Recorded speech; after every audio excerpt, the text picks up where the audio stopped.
Hi, my name is Reverend Renee Kessler, and I'm the president of the Beck Culture Exchange Center. On behalf of the Beck Board of Directors, our fearless leader, board chair, Ms. Anna Zett Houston, and Mr. Frank Robinson, Attorney Arnold Korn, Mr. Sam Anderson, Ms. Cecilia Whittington, Dr. Stan Bowie, Dr. Mark Dean, Reverend George Dobler, Mr. Bernard Drury, Dr. J. Harvey Gillespie, Mr. Harold Hicks, Ms. Diane Jordan, Mr. Robert Dewey Roberts II, Ms. Theresa Venable, and Mr. Irvin Williams. We welcome you to Beck's Racial Justice Town Hall Discussion, Part 13. 13 months we have held these sessions. To all of our supporters, members, donors, and friends, and especially to our loyal friends at Discovery, my friends, and volunteer their time to help us with these webinars on their own time. Rodney Burton, Kiki Woods, Harrison Kim, Jarrell Irby, Jim Boda, Malcolm Rawlinson, Michael Slammer, and Rocky Dixon. Thank you guys. I appreciate you so much. All of you who are there and all of you who join us even at a later time when you view this, you encourage us to keep going, to keep sharing the rich history, and to keep getting into good trouble. Thank you. Thank you for joining us for this very special virtual town hall meeting on racial justice with the voices of our Black administrators. Over a year ago, on June 19, 2020, we started these discussions. Following the murder of Mr. George Perry Floyd Jr., an unarmed Black man at the hands of police Memorial Day, Monday, May 25th, 2020 in Minneapolis, Beck launched its first virtual town hall discussion. While each year Beck hosts a town hall meeting here at Beck for Juneteenth, during the COVID-19 pandemic, we moved these annual events to virtual, and we assembled a dynamic panel of leaders to have a candid discussion on racial justice. From that very first powerful discussion, we continued our pursuit of racial justice.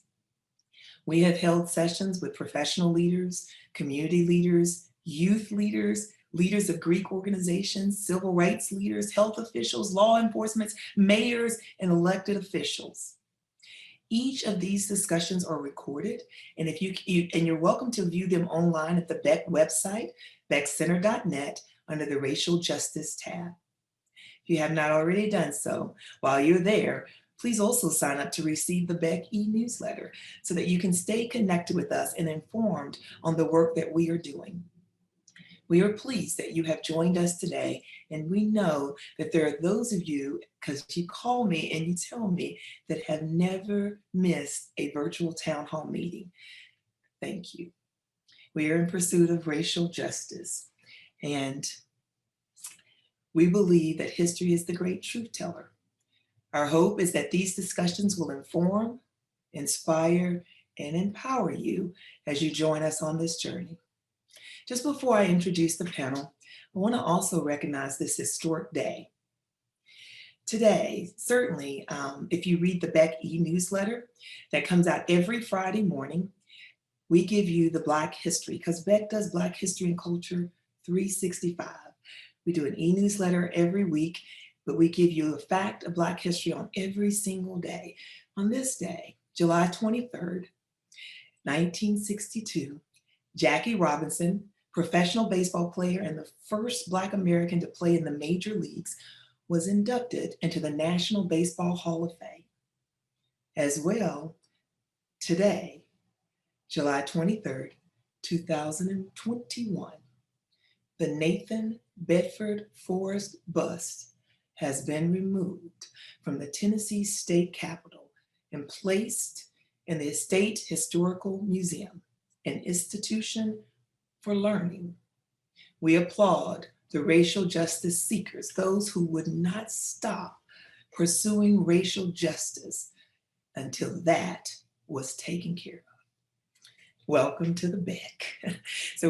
I am so excited about this panelist today, because these are people who are not only extraordinary leaders in our community, but I like to call them my friends.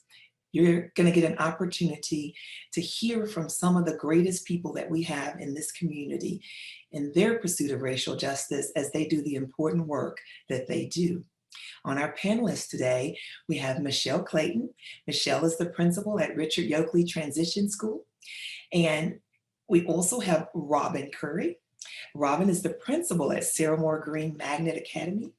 And we know Sarah Moore Green, Beck keeps all of the history of Mother Green here at the Beck. So what an honor to be at a school with such an extraordinary name attached to it.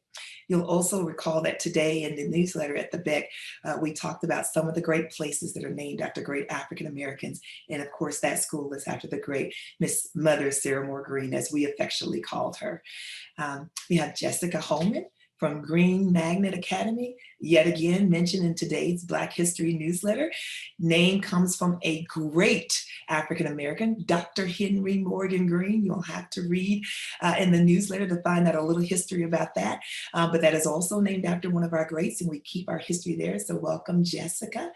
We got Chris James, and people try to leave this community, but we won't let them. You can run, but you can't hide.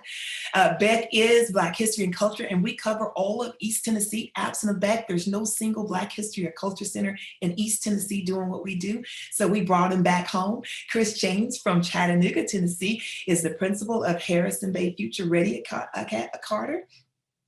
And then we have Miss Desiree Odom Jones, and she is at Vine Middle Magnet, and I'm so happy to have her.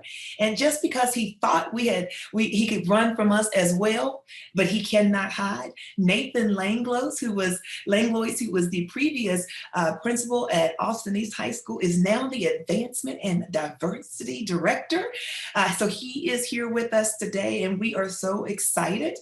And then we have one of my favorite schools, although I can be attached to most all of them, but Fairgarden. We have Miss Tara Howe Spikes, and she is joining us today. And then we have she is the principal there. These are all principals. We have my beloved friend, Miss Sydney Upton, who is the principal of one of my favorite little schools my kids went to, Sunnyview Primary. And then, of course, we have my sister and my beloved friend, Tiffany Watkins, who is the principal at Gap Creek Elementary School. Will you just join me in virtual cyber land and shouting out and waving to all of these extraordinary people? Welcome, welcome, welcome. Thank you so much. Well, we are excited to get right into it. And so we're going to dive. The time goes really fast, but I can't wait to hear from you. And people have been waiting to hear what you're going to be saying. So again, thank each and every one of you for joining us. I should tell you that I don't even feel worthy to share space with you. I know the work that you do, and I'm telling you right now, I look at you and I stand in awe of what you do. So no matter what happens, from now to the end of this conversation, please just know I think the world of you, and thank you for being here and allowing me to share space with you. So we're going to jump right off the back, and I'm going to start out with Michelle Clayton. And I should mention that I'm going to ask the questions. This is a town hall meeting, and I've got a couple of questions that I want to ask. And I've got those ready to go. But if you would like to ask a question and you are joining us online, you're welcome to throw a question in the Q&A chat. And if we have time, we'll try to go back and forth and get to those questions. But we want to engage you. If you have a comment, please feel free to comment. So you're just welcome to sit back, relax, listen to the conversation, and participate in whatever way you would like to do so. Beck is Black History and Culture. I want to just take a minute to say that I was going to introduce each of you and read your bios, and thank you. All of you have some extraordinary bios, but Beck is Black History and Black Culture, and we're the only museum, as I mentioned, in East Tennessee that's preserving and conserving this rich Black history and culture of East Tennessee. We are the storehouse. We're the state's repository for Black history and culture. We record the achievements of all the great people and the families that make East Tennessee their home. You are all a group of dynamic educators, great in your own right. Will you please share your story? 2 minutes, I'd like for you to kind of introduce yourselves. Who are you? What are the things you're most proud of? What is it that you hope the history books will write about you? What do you want your legacy to be? So maybe for just 2 minutes, I I hope you'll embellish a little bit, right? And not be shy because we are recording this and this is for the history books. So, again, I want to start with that first question with Michelle Clayton. And let me mention that Michelle couldn't be here, but she wanted to participate in this. So she has provided us a response. And so right now we'll hear from Michelle Clayton. Hello, I am Michelle Clayton. I am a wife and mother of two amazing tiny humans. I am also the principal of Richard Yoakley School, that is the alternative high school in Knox County. My leadership journey has been unique and very special to me. I spent 2 years as a principal in a residential facility for students with substance abuse issues. I spent another 4 years as the principal of Mountain View Youth Development Center, and that's a juvenile correction facility. I am very proud to be able to work every day with some of the most amazing teenagers in the world. They are kind, they are loving, and they are resilient. And they teach me how to be a better person. I am lucky to spend my days with them. I want to be remembered as someone who is an advocate for those who feel like they have no voice, for those who feel marginalized, for those who feel powerless. I am devoted to creating a safe space for teenagers to discover themselves, to develop strong skills that will benefit them throughout their lives, not just academic, but interpersonal, social, emotional.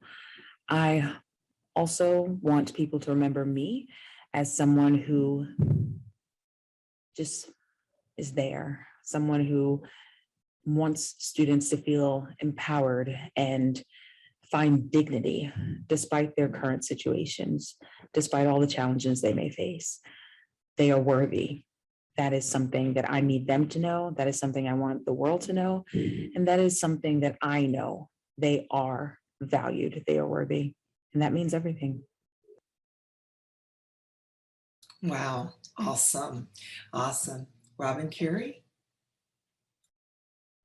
Good afternoon. Thank you, Renee, for having us on here today. I'm Robin Curry. I'm also a wife and a mother of two fabulous busy boys, even though one is almost is an adult. He's still my boy. Um, my education journey, this is my 21st year in education in Knox County. I started off as a kindergarten teacher. Then I was a parent educator and went and supported parents in the homes of parents who had children 5 years and younger.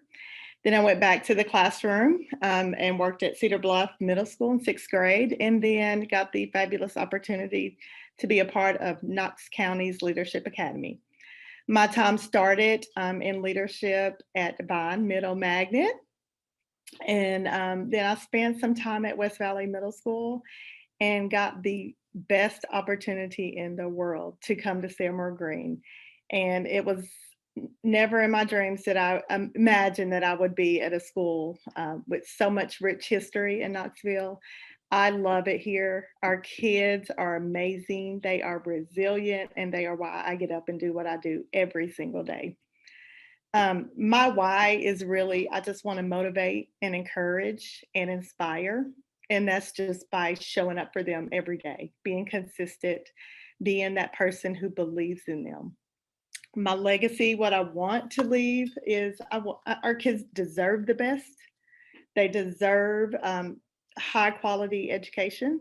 And I want to make sure that we have the opportunities in place for them here at Seymour Green to be able to do whatever it is that they want to do, because I believe in them. We want to make sure we have an opportunity for all students. And I'm just going to do that by continuing to push for those high expectations and just continuing to believe in our kids. Wow, thank you. I love that. I was going to say, I've been in since the kindergarten. I was going to say you had to be teaching when you were in kindergarten because you look young to have been there that long. But okay, you look good, girl. So, Jessica Hallman. So, Thank you, Reverend Kessler. Good afternoon, everyone. As Reverend Kessler said, my name is Jessica Holman, and I'm the principal of Green Magnet Academy in Knoxville. I'm originally from Memphis, Tennessee, and ended up in Knoxville by way of UT. I got my undergrad as well as my master's and my EDS degrees all from the University of Tennessee. And I began teaching with Knox County Schools. I taught third grade at Dogwood Elementary, started there in 2003. And then I stayed in the classroom for 6 years. And then I had transitioned into the role of the president of the Knox County Education Association. So I had 2 years experience of, leading and managing the nonprofit organization that they are supporting teachers and our teaching assistants in the district. Following that, I was accepted into the Knox County UT Leadership Academy. I was part of cohort 2. And then from there, my leadership journey began. I was at Carnes Elementary for 1 year. Following that, Christenberry Elementary. Following that, in Skip Elementary. And then, very similar to how Robin put it, my life changed when the superintendent offered Green Magnet Academy to me. I did not intend or see that part in my future. But I immediately jumped at the chance, and each and every day, I'm incredibly thankful that I did. My school, my students are amazing. This community is amazing. And I just want the absolute best for them. And since coming to Green, I've just had a renewed passion for leading young people and directing their steps and giving teachers the tools they need to be able to successfully do that. So my why, of course, is definitely the children of this community and giving them everything they need to be successful in life, whatever that may look like when they leave beyond our classroom doors and our hallways of our school, but that they, are well cared for. They're prepared citizens to contribute successfully in society, and we just give them the very best possible start. And I believe that begins with a high quality education. And I believe that we definitely are offering that here at Green. As far as my legacy, so I really love the quote by Maya Angelou that says, people will forget what you said, people will forget what you did, but they will always remember how you made them feel. And so each and every interaction I have with my students, with my staff, I really try to take care of my staff because they're the hands and people in the community that take care of our kids. They're that first line there to our kids, our parents, our community members. I just want people to remember how I made them feel. And my prayer is that people feel supported, they feel loved, they feel valued. And I'm including our children, of course, in this as well, first and foremost. And so that's kind of how I live my life, and also how I approach this all important career of school leadership. Is just what legacy am I leaving? How am I making others feel by the things that I decide to do? And so anyway, thank you for having me on this important conversation today. And I love the opportunity because I love my school. So. It absolutely shows. Thank you. I feel your passion, even through the video. I'm telling you, I can feel your passion. And I loved your Maya Angelou quote. And I should also say, I went to Green School, so I love your school too. All right, very good. Next we have Mr. Chris James. And Mr. Chris James, I am so excited to hear about Harrison Bay Future Ready Center. Tell us all about Chris James. Hello, everyone.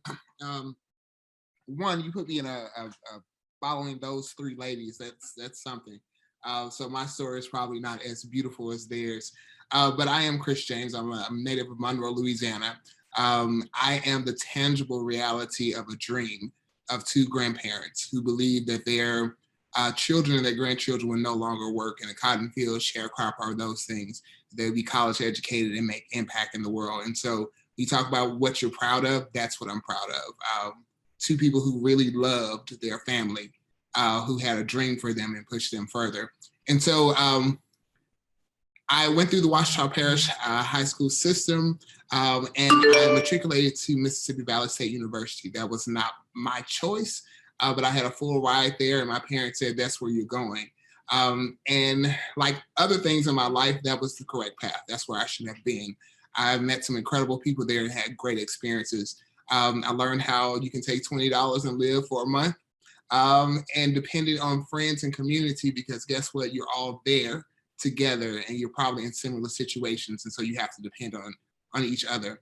Upon graduating, I moved to the Atlanta area with the hopes that I would be taking the LSAT. But again, what you're supposed to be doing, you're going to be doing. Studied, I was prepared, and backed out at the last minute. But I needed a job, and the job found me. And I never thought I would be in education. I will be honest with you, this is not the path that I dreamed of, but it was the right path for me. I worked in the Atlanta Public Schools for 4 years. Then I moved over to Cobb County Schools, which was the highlight of my teaching career. Special ed certified, loved every kid that I could possibly have. I could get them to do amazing things. And it was not because they did not have the talent, but they did not have the hope and the dream that they could do. And so my last year in Cobb County, I was recognized as the District Teacher of the Year. My handprints are in the city square, Marietta City Square. I am one of 2 Black men who have been immortalized as the District Teacher of the Year in the time that they have recognized Teachers of the Year in Cobb County. So great accomplishment, but again, that was on the back of children because they produced. Just because I said they could, they did. And so therefore the fruit of their reward was that honor. I moved to Knox County, no family, but it was a great journey here. And within a year, I was also accepted into the UT Leadership Academy. So I am a product of that as well.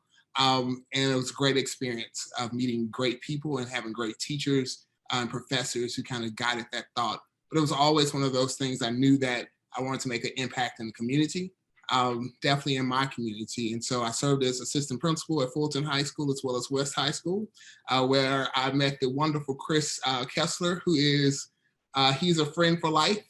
And he knows that. He called at the very moments that I need, and it's always a yes from my mouth when he calls. So when you meet great people like that along your journey, it helps develop you as a person. I left Knox County, and I will tell you, I came here to Hamilton County Schools as the executive principal of Brainerd High School, the Brainerd High School, the mirror image of the Austin East High School. So many connections there with the paths that those two schools have taken. It was very, the day that the Black Panther movie came out was the day that I accepted the job. So I will always remember that throughout my career. After serving 3.5 years, I asked for a transfer to Harrison Bay Future Ready Center, where I'll be developing programs there for students. We believe in a Future Ready Center, Future Ready Institutes here, where we prepare students 9th through 12th grade with industry certifications and opportunities to have early post-secondary options. And so I am looking forward to bringing more students to the school who have that belief and who are achievers and dreamers, because we believe that they can find their way there. So when they write the epistle of Christopher James, when they lay me down to rest, of all of those things, my legacy is I want the students that I have had impact with to say, he was funny, he was stern, but he made me realize every dream that I had. He made me believe that I could do it. And I am that tangible reality of what he believed that I could do. So that is Chris James in a nutshell. Wow. All right, Chris James, that's a lot. And I'm telling you right now, I'm gonna need that hand that's down in Atlanta to sign something for me, because I know that's gonna be worth something on that autograph one day. Congratulations. And you know what? You just confirmed why I'm having this panel, because I don't think that people know the extraordinary gift and talent that we have.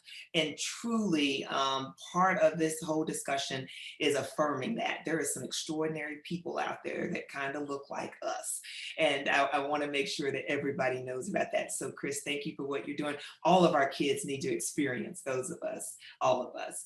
So at this time, Ms. Desiree Jones. Good afternoon, Renee. Thank you for this opportunity to share with our community. And when I think about who I am, I think about the people on this panel, and my life has been impacted by all of the people in this panel, and I think all of our lives are about community. But who I am Mrs. Desiree Odom Jones, and I'm blessed to serve as the executive principal of Vine Middle Magnet School. It is my dream job, and I'll tell you why in a minute. But the thing that I am the most proud of is that I am a wife of 24 years to my high school sweetheart, and I'm a 1990 graduate of Austin East High School, and we met at 2800 Martin Luther King Avenue. It was McCalla Avenue back then. So I am very proud of that. And I'm supremely proud of a young woman named Morgan Jones, who is my 20-year-old daughter. And I'm proud to follow in her footsteps because almost exactly a year ago, she served on the youth panel for this very same event. So I am humbled to be able to walk in her large shoes. I want to be like her when I grow up. She also interned at the Beck. So those are the things that I'm most proud of. I am someone of faith. I believe in God. I believe in Jesus Christ, and we are not on work hours. And I'm gonna say that, and I'm gonna say it loud. So I believe everything in my life is due to God. And I'm a child of trauma. That is a fact, but it is not my destiny. It's not my life. And honestly, this is my dream job because educators in this community, educators who worked in this building, educators who worked at Austin East saved my life, honestly. There were things going on at home, and people like Mrs. Jamesina Washington, Mrs. LaRoyce Beatty especially would say, okay, I know what's going on, but get your head in this book because I know you can do it. I graduated in 1990, like I said. I have earned 3 degrees from University of Tennessee, Knoxville. All of those were not my choice. I thought I was going to be a writer after my bachelor's degree, but of course, as Chris says, God worked it out, and I eventually started teaching. This is my 26th year in education, so I taught for 16 years. And then in 2012, I too was joined the Knoxville Leadership Academy from UTK Knoxville, and was a cohort member of the Honorable Tiffany Watkins and Nathan Lang Lois, and I have followed in the footsteps of Jessica Holman. So, that was part of my journey. I never thought I wanted to be an administrator, but God put that on my heart, and especially Vine on my heart, to be able to serve here. It's just something that I felt, something that I've always felt. One thing is that Mrs. LaRoyce Beatty, who I look up to, I hope she will see this at one time, but she is my absolute role model. And she served as the principal of Vine Middle Magnet School. So the fact that I get to sit in the same office as her, that's the epitome of my career. I'm done. You can, do whatever you want to do. I have reached my ultimate goal. This is my dream job. I love my kids. Anyone that I talk to will tell you that. I will tell you the realities of our situation in our community, but I will also advocate and tell you that my kids are the most brilliant, beautiful, intelligent, talented children. And most of them come from Sarah Moore Green, from Miss Robin Curry, who is also a former teacher of the magnificent Morgan Jones. So my life is just tied up, especially Miss Tiffany Watkins. Like I said before, she kind of grabbed me up when I went to Austin East, along with some other friends, Dr. Charlene Lewis, who's also an educator in Knox County, and they saved my life too. Miss Tiffany was a bridesmaid in my wedding. So when I think about what I want people to say about me is that I serve this community as well as some of the other educators who saved my life. If I can have one child who thinks that I did something to change their life, that will be enough. Thank you. Ms. Desiree Odom Jones, I tell you, that was beautiful. And Miss LaRoyce Beatty is one of my favorites too. So I can appreciate why you would say that. Of course, I don't know. Miss Jamesina Washington's pretty close too. So you mentioned some really great names. So thank you so much for being with us. Mr. Nathan Langlois.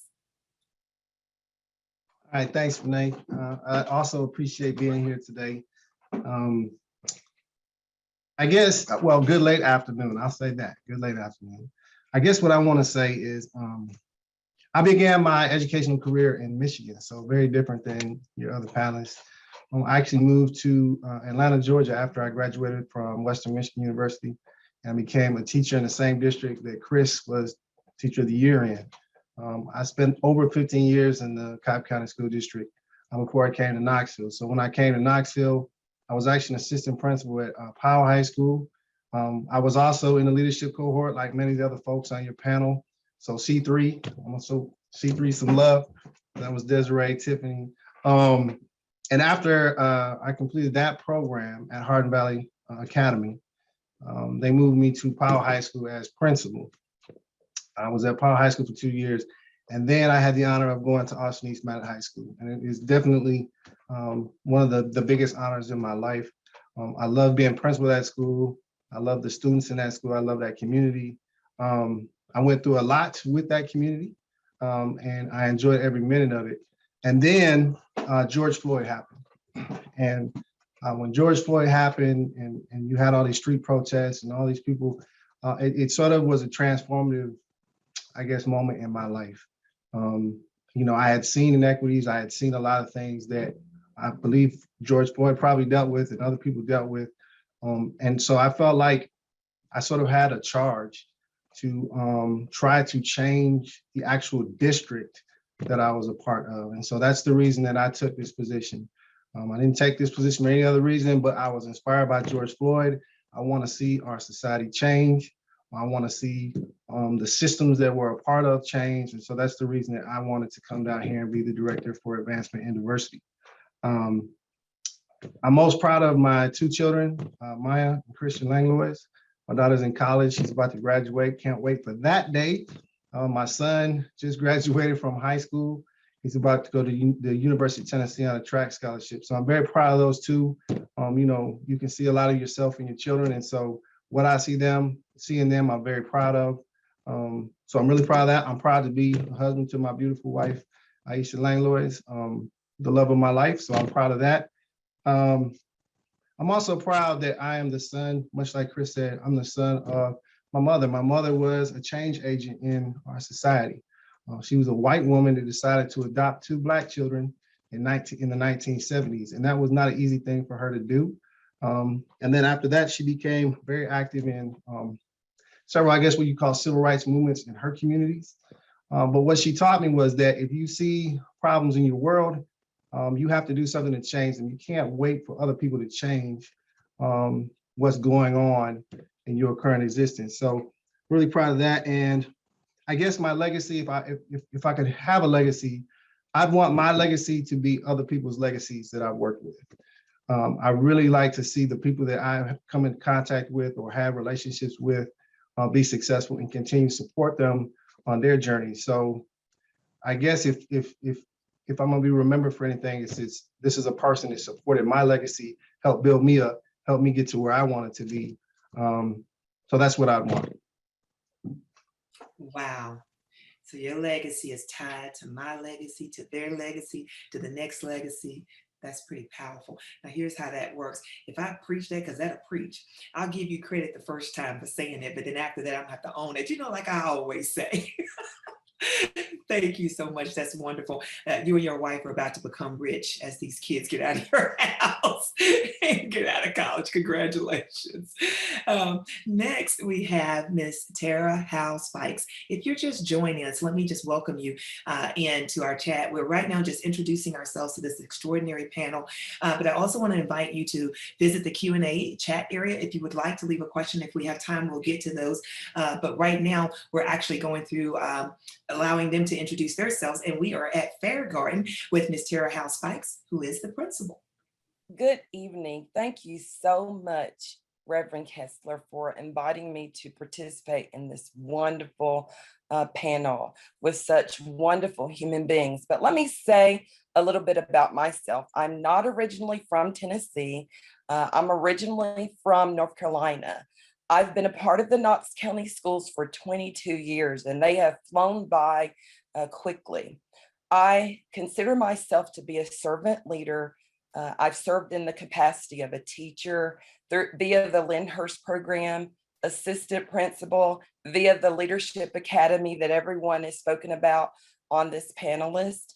And now I have the opportunity to serve as a principal. I hold 4 degrees. And I'd like to say I'm the first college graduate from my family and my siblings and my parents. I wanted to reiterate, just like Desiree said, I am a follower of Christ, a true believer who believes in his power. And that is what keeps me sane day to day. I'm a proud mom of two wonderful, handsome son and a beautiful daughter who is now in college at LMU University and playing basketball there. Just like Desiree, I did marry my high school sweetheart, and we've been married 25 years, 26 years in August. And as an educator who serves, I want to be seen as being a servant leader. I try my best to be positive every day, regardless of the obstacles that come my way. And I want to light a path for greatness. Now, what do I want those history books to say about me? I want those history books to say that I was a mother and a wife, first of all. I was loving, hardworking, dedicated, and passionate to my family. But as an educator, what do I want those books to say? Of course, again, that I was passionate about educating students that I love so dearly, just like my own. I was busy letting my light shine for good in every single decision that I made. I did whatever it took to make a difference in the lives of my students. And I do what's best, not what's easiest, to make a difference in the lives of my students. And again, as an educator, this was a calling. I do this job because of the children, and I love my job every day because of those precious children that I've been blessed to have the opportunity to serve. And that's my story, and I'm sticking with that. I'll just say amen. How about that? Thank you. That was wonderful. I should also say I was at Fairgarden as well. That's one of my schools too. Sorry, we moved around a little bit. Thank you. I love your passion, and I felt it coming through all the way through. So thank you for what you do. And I believe we're going to write that book, and I can see your legacy in it. Next, we have Miss Sydney Upton, who is the principal of Sunnyview. Miss Sydney.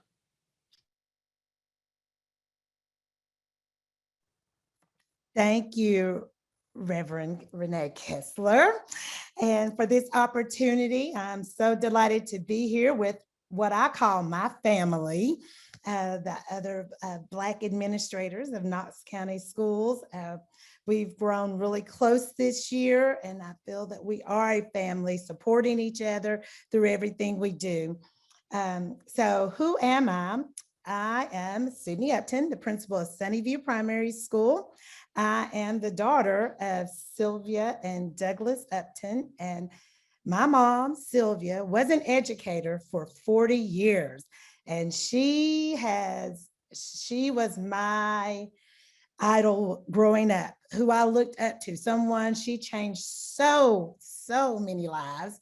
She brought so many programs to Northwest Middle School, where she came up with plays, and I just was in awe of what all she did for her students and made a difference.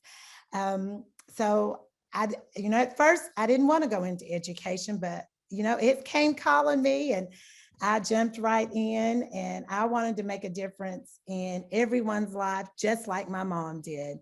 I am a proud Black educator of 28 years. I taught for 14 years at Sunnyview, not Sunnyview, but Corrington Elementary. And then in 2006, went back to get my administration degree and became an assistant principal in 2007 at Copper Ridge Elementary School.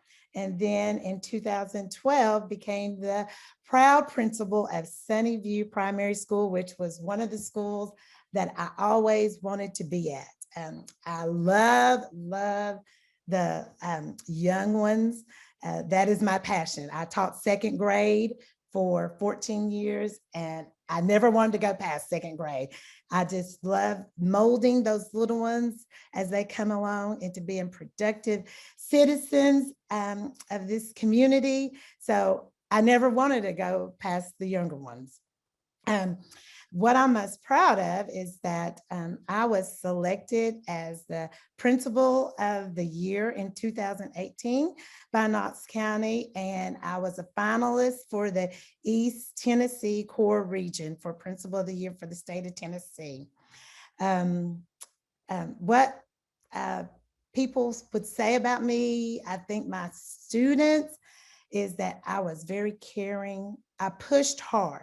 I did not accept failure from anyone. I pushed them because I believed in them. I knew they can do it. I would not let them give up on anything. And I heard that from several parents. She was hard, but she was good.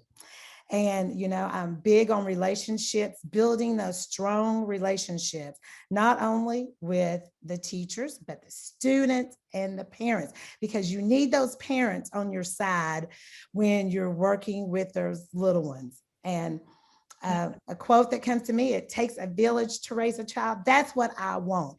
Everyone to come together, because we all have to take a part in raising these children. So it does take a village to raise a child. It is not easy, but we can do it. And that's just what we need to do.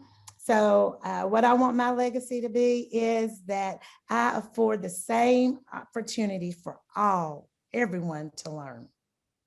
Very good.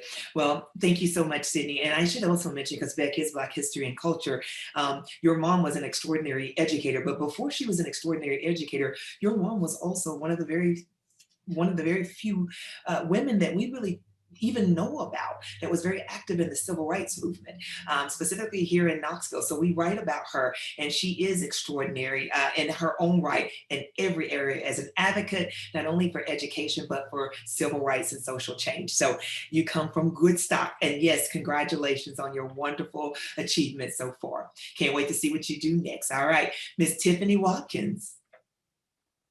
And yes, and Miss Tiffany Watkins is with Gap Creek Elementary School. Hello, thank you for this opportunity, and thank you, Soror Renee. My name is Tiffany Watkins, and first and foremost, again, I am a child of the Most High God, so I bring him to school with me. He's there all the time, and I'm grateful for that. I'm the daughter of the amazing Joanne Watkins. I'm a proud sister, I'm a proud auntie, I'm a proud educator. I attend Refreshing Springs Church of God in Christ, right in Lonsdale, Tennessee, where the pastor is Elder Derek Washington, and proud of that community as well. I grew up in East Knoxville, so Knoxville is my home. I'm an educator in Knox County Schools. Currently, I'm the principal at Gap Creek Elementary School, which is in South Knoxville. This is my third year at Gap Creek, and previously I was at Fair Garden, a wonderful school of little tiny babies. I was there for 5 years. The Lord blessed me there as well. I'm blessed to have all these wonderful schools. I served as an assistant principal at Adrian Burnett for a year. And before that, I too was a part of the Leadership Academy.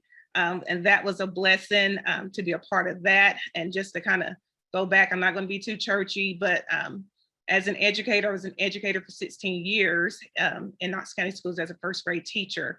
And I was blessed to be in church service one day. And the preacher preached, and he said, in 8 months, your life is about to change. And I was like, okay, all right, I appreciate that. Thank you for that word. I need it.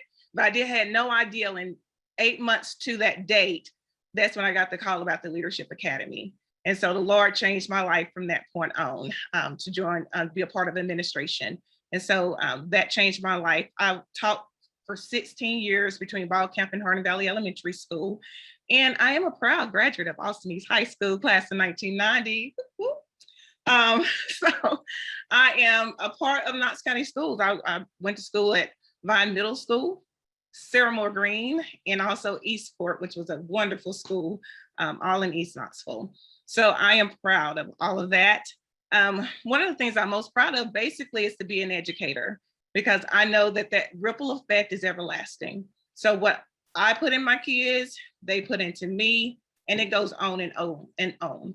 And I'm able to see that. Like I said, I taught first grade, but to see kids, I have a pilot who's one of my students. I have some kiddos running for office who are my students. I have just wonderful stories and legacies that I get to see, even though they were in first grade. I still get to see that. There's nothing like that. So I'm just thankful for that opportunity. Education is a calling, and you have to be open to it.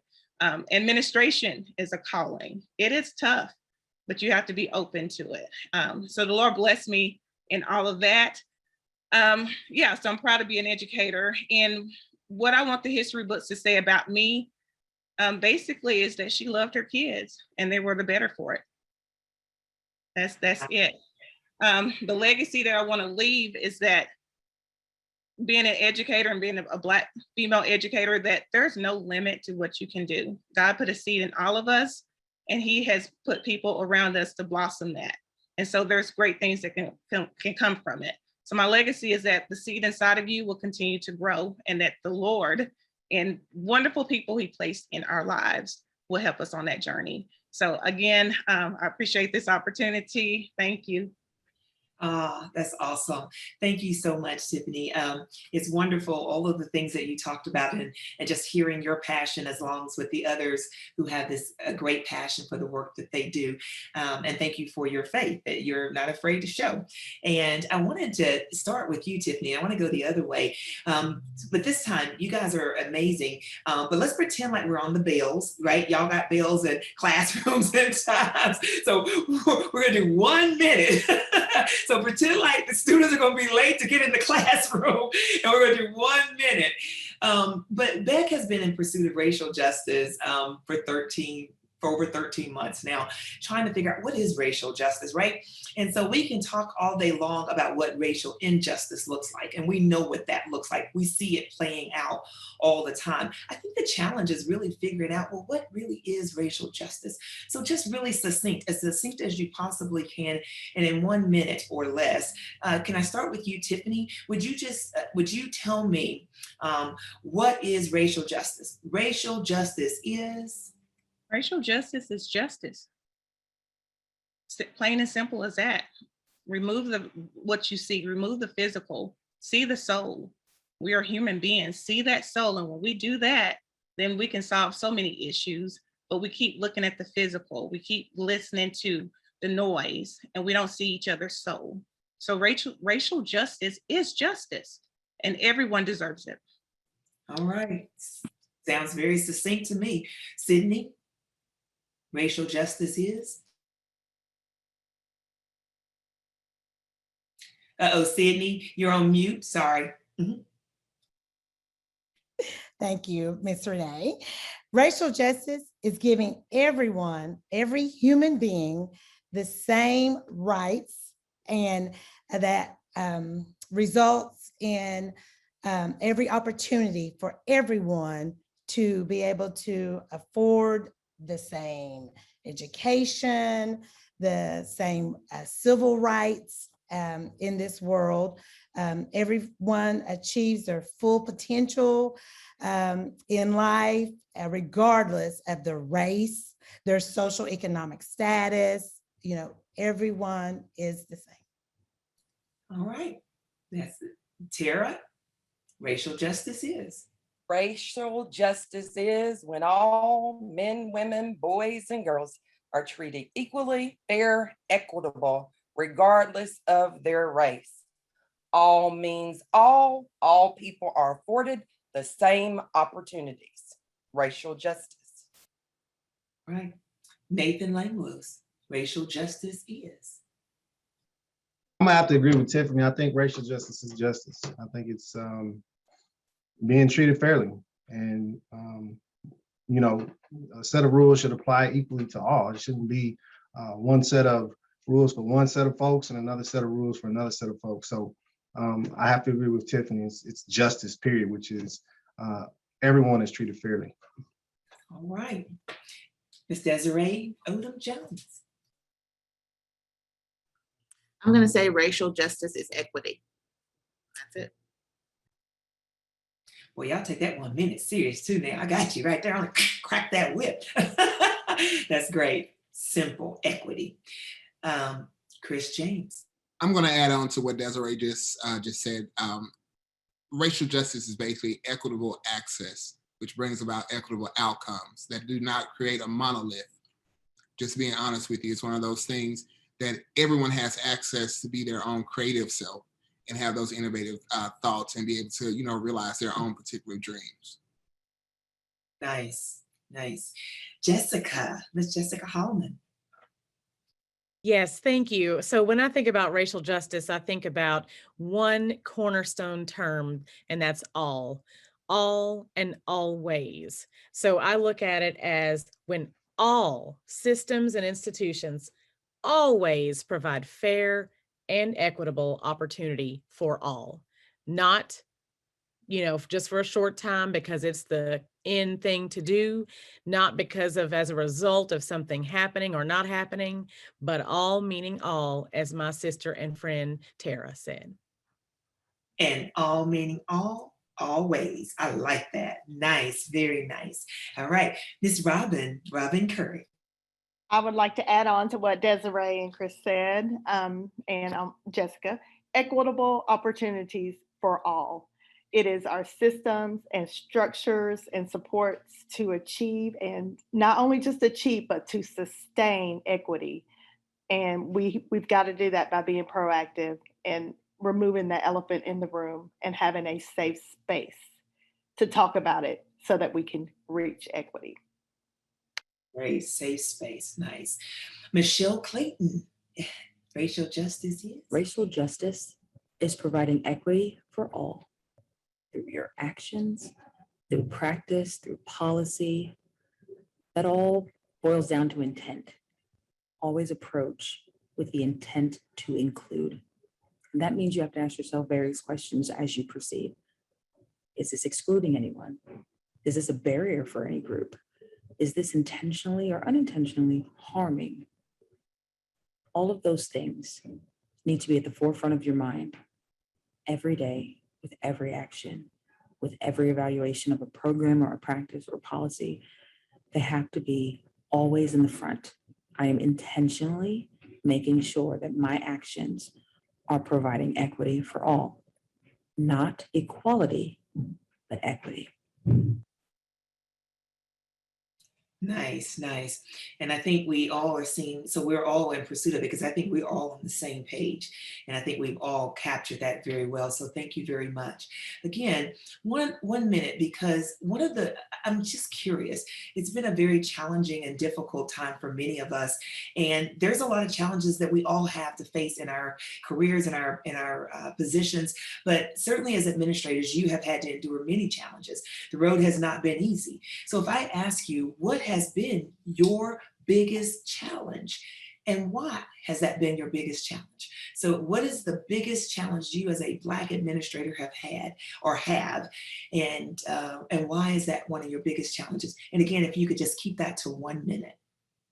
Yeah, and I'm going to start this time with the second question. I'll start with, we'll just go back to Michelle Clayton with this second question. Growing up in Mobile, Alabama, I attended a private Christian school, K through 12. That was a very unique experience, to say the least. My younger sisters and I, our biggest challenge was at first to get everyone to see us as just as human as they are, the same feelings, emotions, and various experiences. Then once that was kind of over, quotations, it was getting everyone to see that we are not the diamonds in the rough. We are not unique. Lots of people of color are just like us, and they can come in various shapes, sizes, same way we come in various shades. My university years were very similar, but of course more subtle. But the common theme was feelings of isolation, feelings of not being able to go to any of my educators with our problems or our experiences.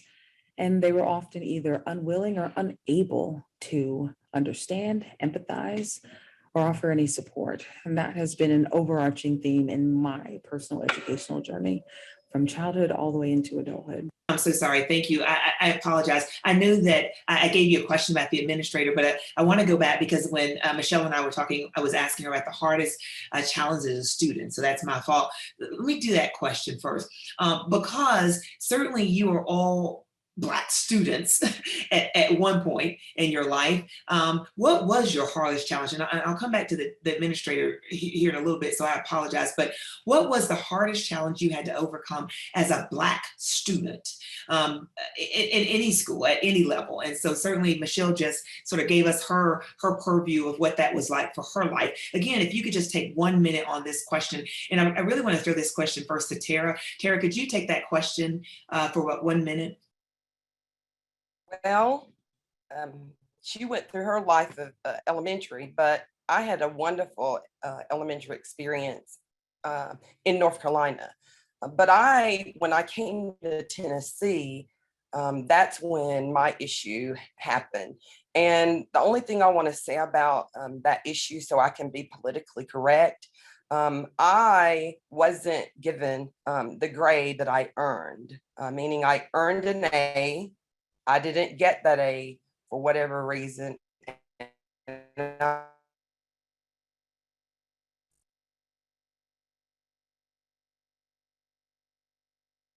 Okay, we may have had just a little bit of audio problem right there with that, Tara, but I think we got the essence of that. So thank you for sharing that authentic story. Robin, what has been your hardest challenge as a Black student that you had to overcome? I would say probably middle and high school, but mostly high school. We graduated, there were 5 Black students out of 350 students in my class. So my biggest challenge was being seen. And that's why I harp on relationships so much here. We have got to make sure no kids slip through the cracks, because I just felt like I had to prove myself more than my peers, because I was never seen. I was never called on.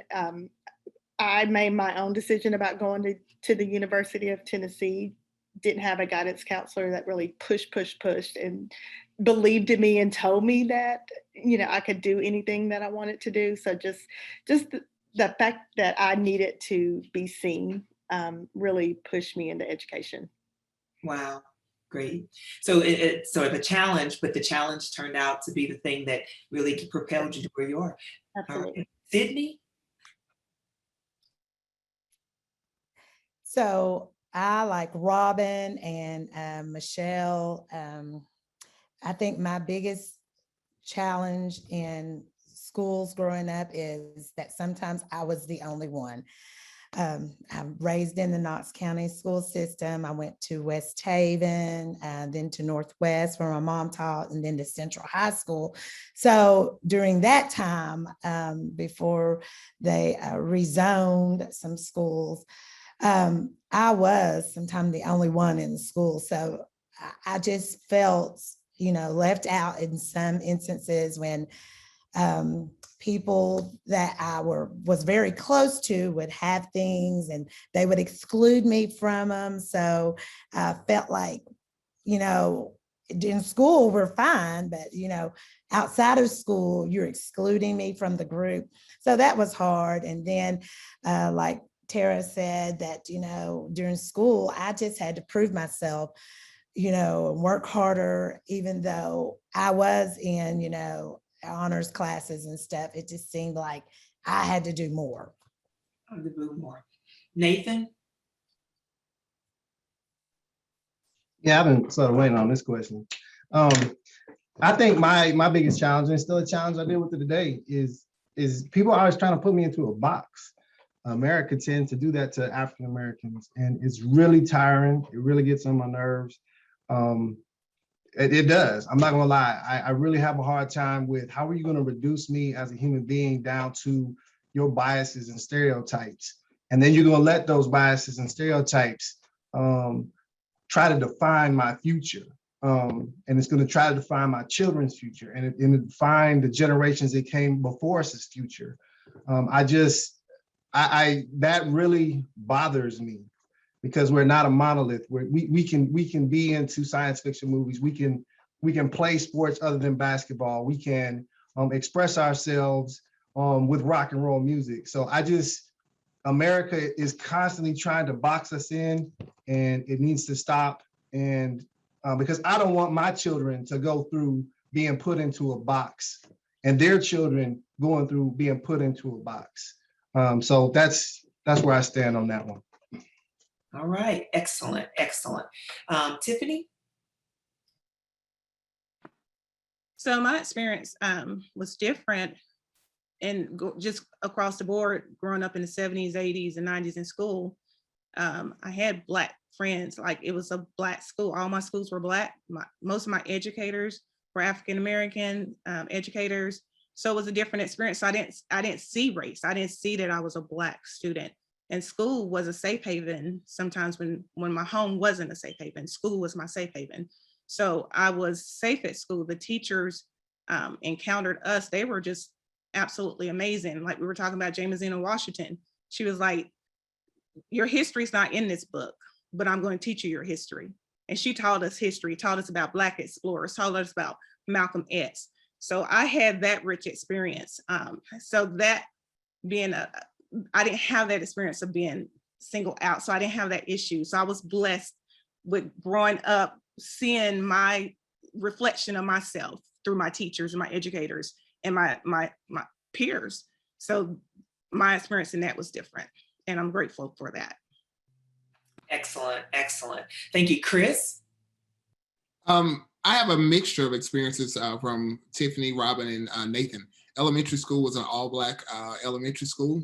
There were 2 white students that I remember my entire time. That changed once I went to junior high and high school. There were a little bit more Black students in my junior high school, but you still knew the dichotomy that was happening there. Even for some of the teachers who didn't love you the same way, they loved some of our other colleagues and peers. I think the thing that sticks out to me the most, and it kind of speaks to what Nathan said, put it in a box. My high school counselors, her guidance for me was, you should go to the military because you wouldn't make it through college. Never gave me an ACT registration, any of those things. And another counselor heard her and pulled me into her office and began the process with me, because she said, you have more to offer. There's nothing wrong with the military, but she said, you have more to offer. And if you want to go to college, you're going to college. And it was a white lady that I am still in contact with to this day. And I let her know that impacted my life for where I am now. So that has kind of been my experience and my struggle. But I went to school during a time, even the parish that I grew up in, it was the last parish in the state of Louisiana to recognize Martin Luther King holiday. And during my time as a student, we gathered and we marched and we protested, peaceful protests, that we wanted to celebrate this holiday, and it should be. And the fruit of that later, 4 years after, they went ahead and adopted it. It became one of those things. And so that struggle that my parents had was still kind of there for me. It was just kind of hidden. And so that's been my experience in education. Awesome, awesome. So again, thank you so much. The question we're answering right now is the hardest challenge you had to overcome as a Black student in school. And we're asking that for really any level. Ms. Desiree? Yeah, so some of my struggles as a student was due to the situational and the trauma that I was in. I attended 8 different schools from K-12. So I was always the new girl from Houston, Texas, to New Jersey, to Knoxville. And so I was very quiet. And at first, people didn't even know what I could do because I did not speak. And it was my 2nd grade teacher who I decided to answer a question one day, and she just went crazy over my response. And I remember the response to this day. I said, fog is a low-lying earth cloud. And the way she reacted, I was like, well, maybe I should keep doing this so I can get that reaction. So I guess I've discovered that serotonin fix from being that student in school. But, as a Black student, again, I didn't really notice that. And, when I attended Austin East, it was kind of my choice because I moved here. I did not start at Austin East. Some of my family said, don't go to Austin East. And I just went that first day. And I just fell in love that first day with the beautiful people, saw my husband that first day, didn't know he's going to be my husband. That might have played a little bit into my decision, but I decided to stay, and it was the best experience in my life. But I did notice, because I had been in other places, some of the resources not being the same as in other places. So we had hand-me-down books. So that was one thing that I noticed. We didn't have all the coursework that other schools had. When I went to college, though, that really stuck out to me, because there were people who said I did not deserve my place in college, that I was just handed it through affirmative action or whatever. And that really stuck with me and made me, part of my, if you know me, I love you to tell me that I can't do something. So that made me want to excel even more, to prove to those people who thought I was there because of a handout that I deserve to be there just as much, if not more so than them. Absolutely. There's that fighter. All right, Miss Jessica, would you close us out this question? Yes. So, upon reflecting on this question, I had I think a very unique experience compared to most of the panelists. So growing up in Memphis and going to at the time, the Memphis City school system, I encountered feeling, I actually was picked on quite a bit and bullied somewhat in school, because I was told that, and this is pretty much a direct quote, that the black students were not on the honor roll. They did not make the good grades.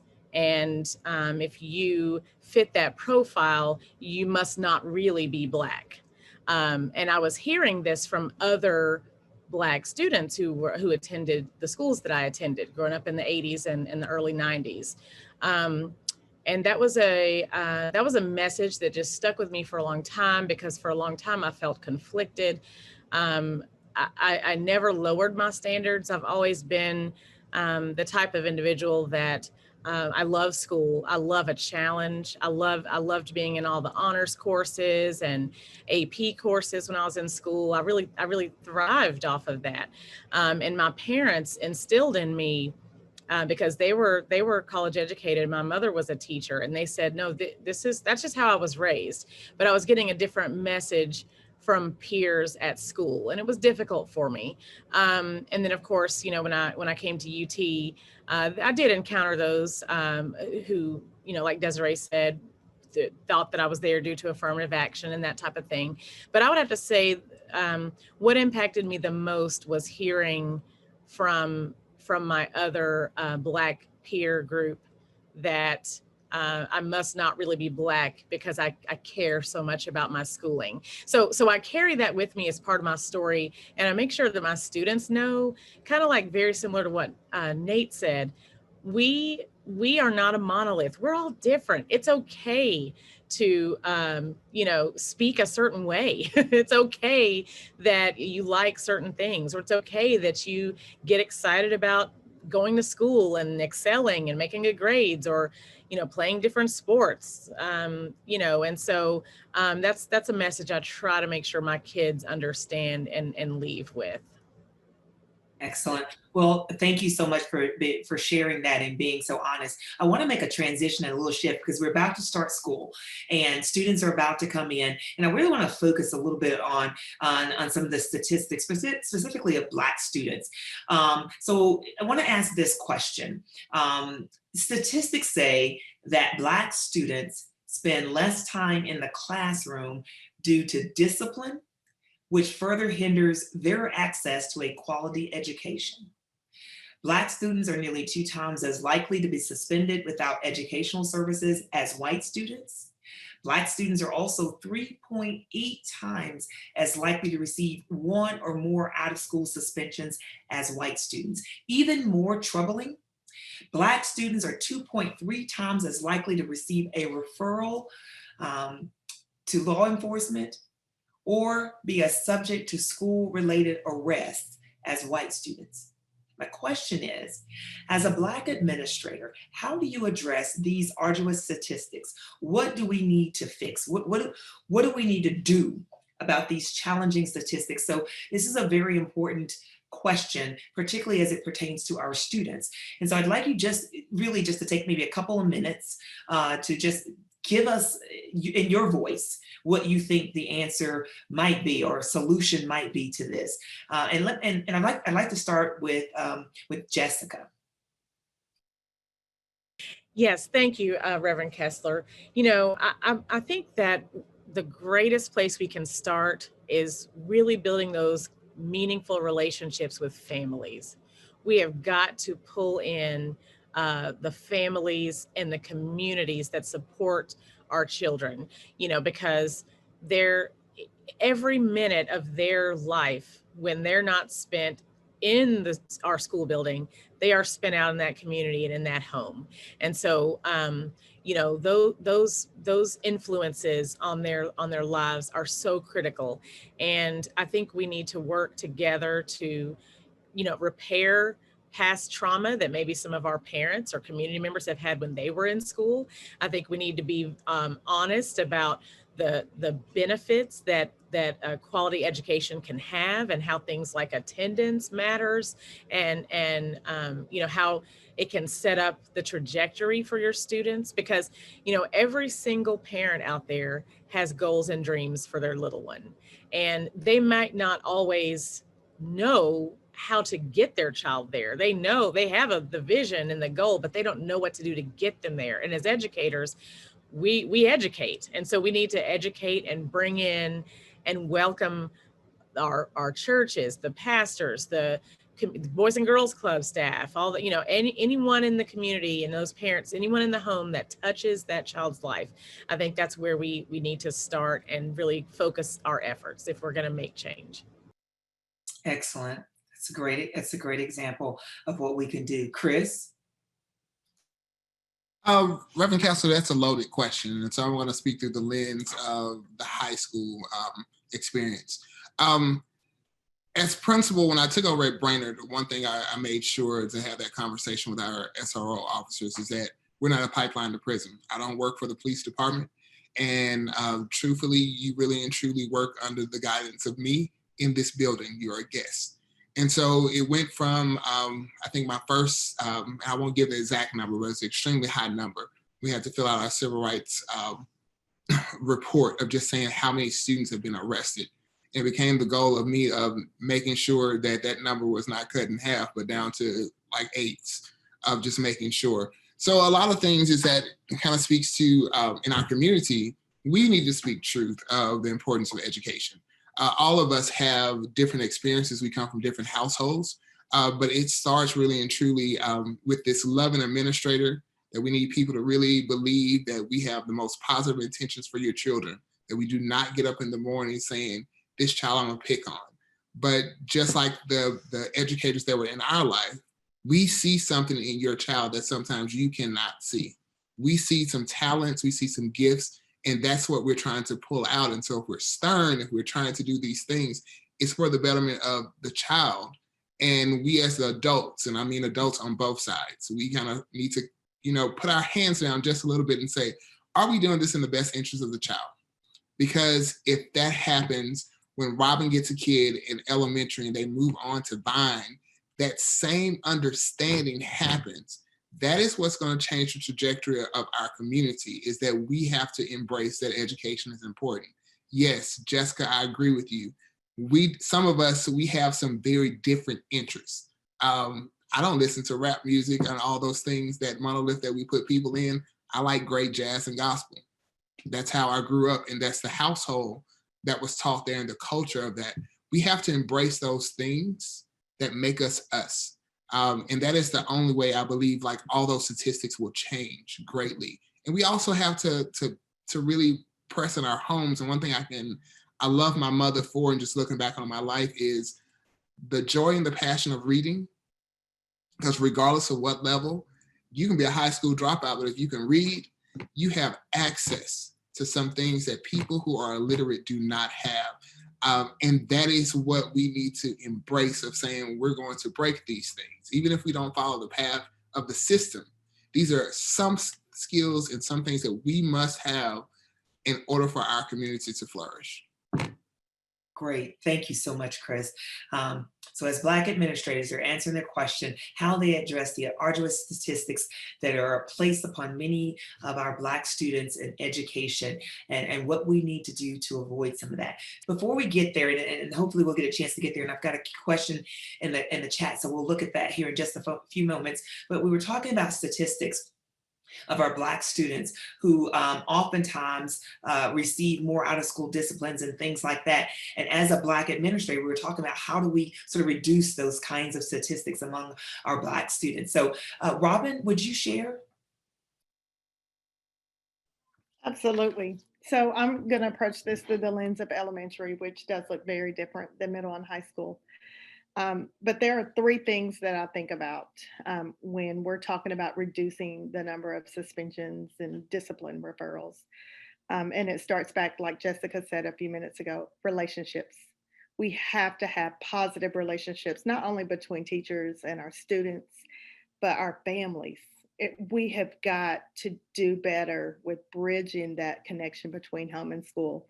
Historically, especially at a school like Sycamore Green, there's just a lack of trust between the Black community and Black families and school.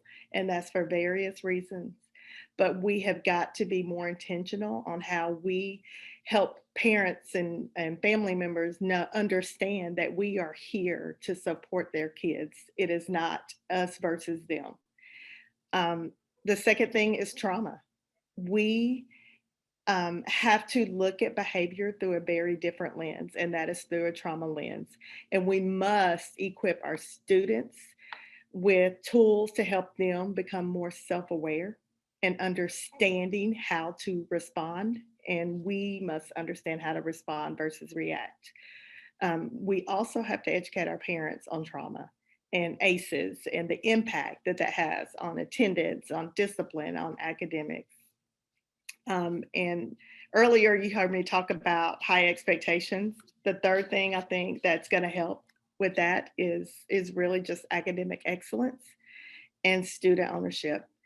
So when you talk about student ownerships, that's like students owning their own learning. They are engaged, they are internally motivated, they want to come to school, they want to learn. For the longest time in education, we have really just pushed looking for compliance in students, just doing what I said because I'm the teacher and you're just going to do it. But that does not create students who really want to be lifelong learners. And the word lifelong learners is part of our vision statement here at Sycamore Green. So that's what we are really pushing for, is that academic excellence and encouraging and motivating students to really own their own learning and be excited about it. Just like Chris said, you know, we talk about reading. If our students can't read, they can't succeed. We have got to break that academic chain, that chain of this academic gap, because it is real. That has been the biggest challenge. It keeps me up at night knowing that only 9% of my students are reading on a proficient level. And we continue to make laws in this country requiring students to be held back in third grade if they can't read. That's you know, pretty much all of my third graders. So we have got to have high expectations, because without those, we're just going to continue to promote low expectations for our kids. And when there's low expectations, they don't believe in themselves. And the only way they're going to soar is to really own their own learning and just be 100% engaged. But without the opportunities that we put in place as educators to provide that for them, it's not going to happen. So one of my biggest quotes that I say all year is, we love our kids, but we're not going to love them to failure. We're going to promote excellence. Excellent, excellent. Sydney? Listening to my peers on here, I agree with everything that has been said. For me, I'm coming from the elementary point of view, because we are the building foundation. We build, like, we're the foundation.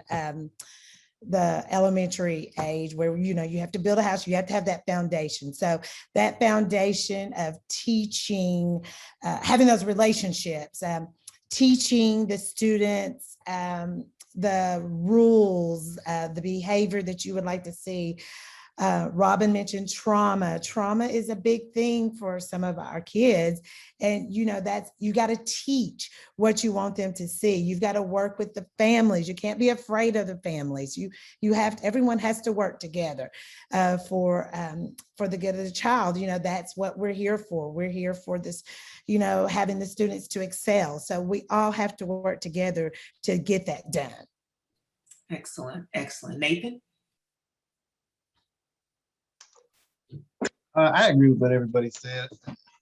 I'm not going to try to add too much more to this conversation. I will say this, though. I do think that we really have to look at the messages our society sends us about our children, and we really have to be intentional about challenging those messages. Black Lives Matter, all these groups, they exist for a reason. And that's because there is a narrative in our country that doesn't really make a lot of our young people feel valued. And it's difficult to get past that when that message is constantly reinforced and sold to you, not only from the media, but from the police, from when you go to the hospital. So I really think that, we have a mindset problem in America. And that mindset problem is difficult for our young people to overcome. Excellent, excellent. Thank you. Tara? Thank you. Well, I've heard everything that everyone else said, and it does have to do with relationships. Our parents, where most of us are in the inner city, they send us their very best, precious little baby.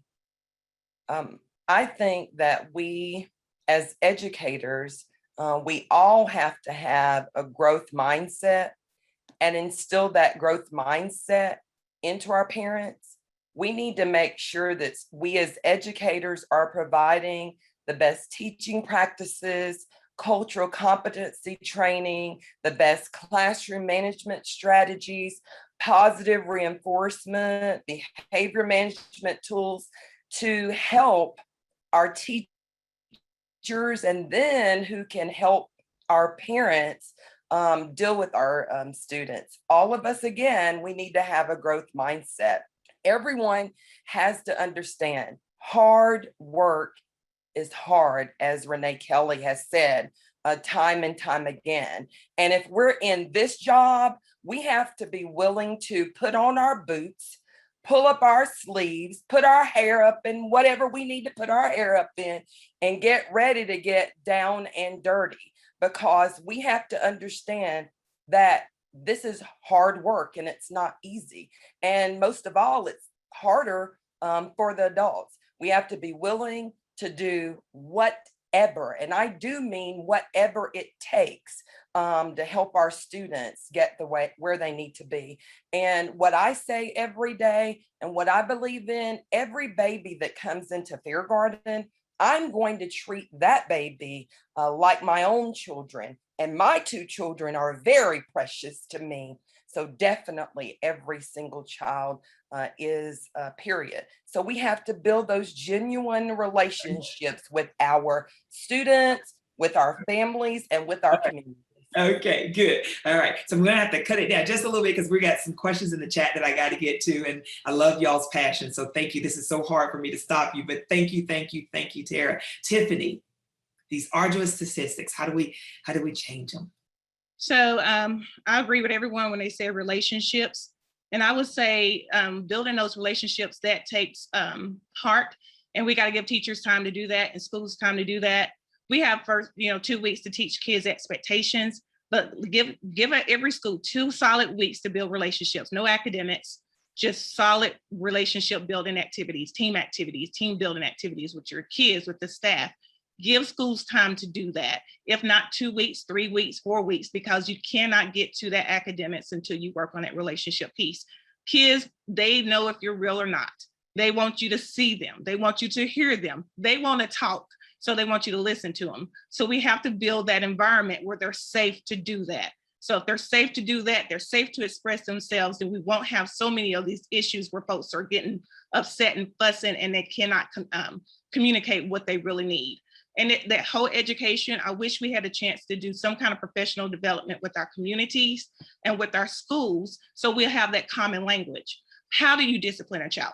When I see a child coming at me and they're angry, are they upset because they don't feel safe, or are they upset because they don't feel loved?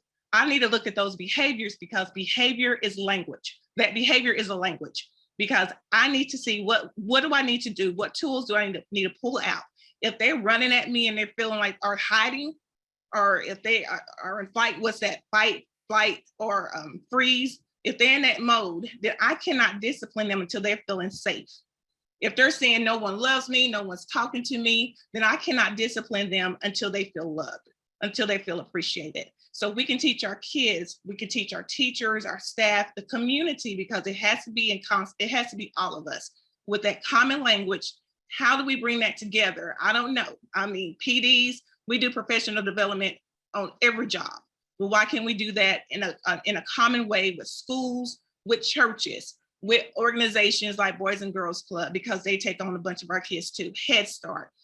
It starts, with that. Just how do you build that common language so we can help our kids with discipline? And also, I'm a proponent of pre-K. If you start early with the young ones, help those parents, we can go further. So there's so much more I can say, but I know what I'm Okay. Absolutely. Well, Mother Sarah Moore Green was certainly an advocate for that on the very state level. So we're thankful for her legacy in that area. She knew that a long time ago. Desiree, you want to take this question again? These arduous statistics about our students who receive all these out of suspensions. How do we get these troubling students, these troubling situations, so that we can reduce those kinds of statistics for our kids? First of all, I'm coming to it from a middle school perspective. And if anyone out there had a wonderful experience in middle school, please drop it in the chat, because I don't think anybody did. Middle school is the most difficult time of life because all your homeworks are going everywhere. So discipline takes on an extra dimension in middle school. But everyone who works with me knows that I'm real, I'm transparent, and sometimes I say things and it's just blunt. We have to name it to claim it. We need more educators of color. We need more culturally competent educators. We need more trauma-informed educators. Sarah Moore Green and Vaughn just finished the first phase of trauma-informed training. We need to impart that to our staff. We need quality teachers who are competent not only in teaching in their subject area, but in teaching different types of students. So we need to support our educators to support our students. We need to involve the community. What I love to say is school is not a magic box. And I think some people outside of school and to some point us as educators, because we're the ones that do everything, we're always the doers. You can't just put a child in a building that's labeled school and expect the child to come out whole and healthy just from what happens in school. We need the communities involved, like everyone has said. The community needs to, if you have an issue with your neighborhood school, I would urge you to call that administrator to talk, arrange a visit, and go into that school and see, because many people have a view about Vine Middle Magnet School and sometimes it's negative, but after they visit, they change their mind. So community schools are very important. You just need to get into your neighborhood school and help us, because we need everybody. Excellent, excellent. Thank you so much. And just before I go to the chat area, I want to see if I could get Michelle Clayton, if I could get her to answer this question on the statistics for students, for Black students on this questions. I'm at Richard Yoakley. That's the alternative high school in Knox County. All of my students are already sort of in that cycle. They're all suspended for various reasons, for various length of time. So my staff and I focus on providing positive behavior intervention support.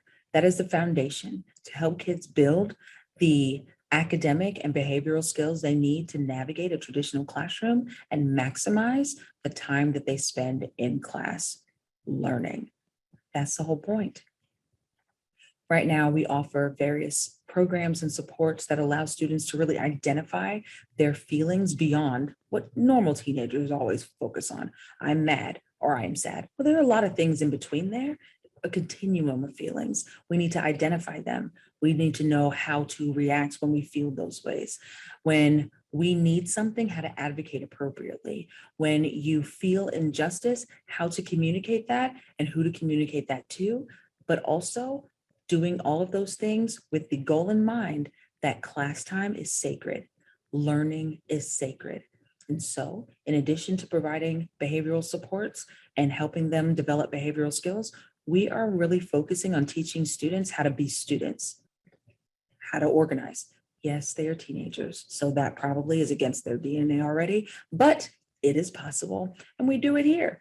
We do it with our 2 staff in every single classroom. And we do it when I walk into the classroom. I'm like, hey, kid, I'm going to have to stalk you because you're going to be successful regardless of what you may think or feel. I'm going to make that happen for you. And we're going to do this together. So we're already working on those things because our kids come to us suspended. They kind of already got caught up in that net. So we're maximizing the time we have with them to focus on developing behavior skills, and those academic skills are going to make sure they are successful when they return to their base school and have to navigate a traditional classroom. The goal is I need to sit in class all day, because if I'm not in class, I cannot learn. If I cannot learn, I cannot break this cycle. If I cannot break this cycle, I end up right where I do not want to be, which is dependent on others. Helping kids develop the academic and behavioral skills they need really is the key to independence, the key to self-sufficiency. And that is what we focus here at Richard Yoakley. Awesome, thank you. There is a question in the Q&A chat, and thank you all for those responses. I get caught up sometimes as I'm listening to each one of your responses. I want to chime back in and go off of it, but I tell you the time goes so fast. But I'm telling you, I'm overwhelmed by your expertise on so many of these subject matters. But I do want to go to the Q&A and see if someone would like to answer this question. The question is, this person says, my granddaughter starts 2nd grade this fall. With all the talk about critical race theory, is the state of Tennessee legislature being specific about what historical figure / knowledge cannot be taught in the classroom? ? Hopefully not. Is there a panelist that would like to take this question on the critical race theory? And we know that that's been a highly contested and debated subject matter on the news. And so at this point, I'll engage if there is a panelist that would like to answer that question.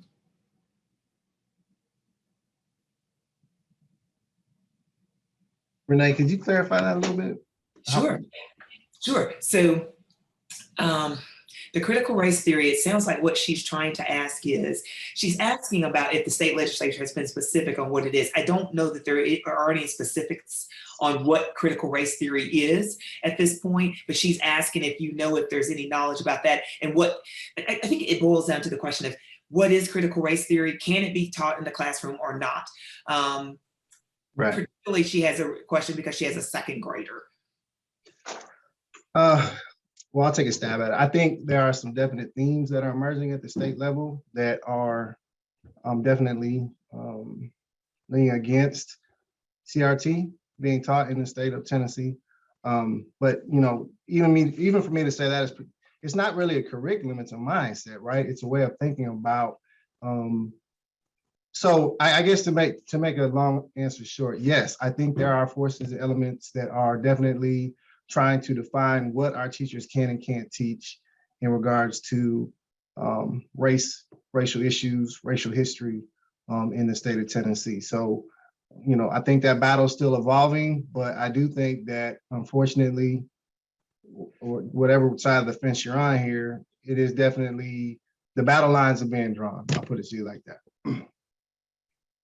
And I'll just say this, critical race theory is a legal theory, right? And I dare say, Chris, who was going to go to law school and maybe had to say that talking about law, legal thing matters, of which that is in school, is probably not what we do. And certainly I can't imagine that we would need to legislate that for 2nd grade, and certainly not throughout schools. Now, teaching about racial history, racial relations, teaching about Black history, teaching about the struggle of history is a whole nother subject. And I think sometimes we have found ourselves marrying everything together, right? So then it gives people sort of this knee-jerk reaction because I think my child's going to be taught something. But I think what has happened is that more conversation needs to take place, because I think that we have literally taken a legal law term that is used in a legal setting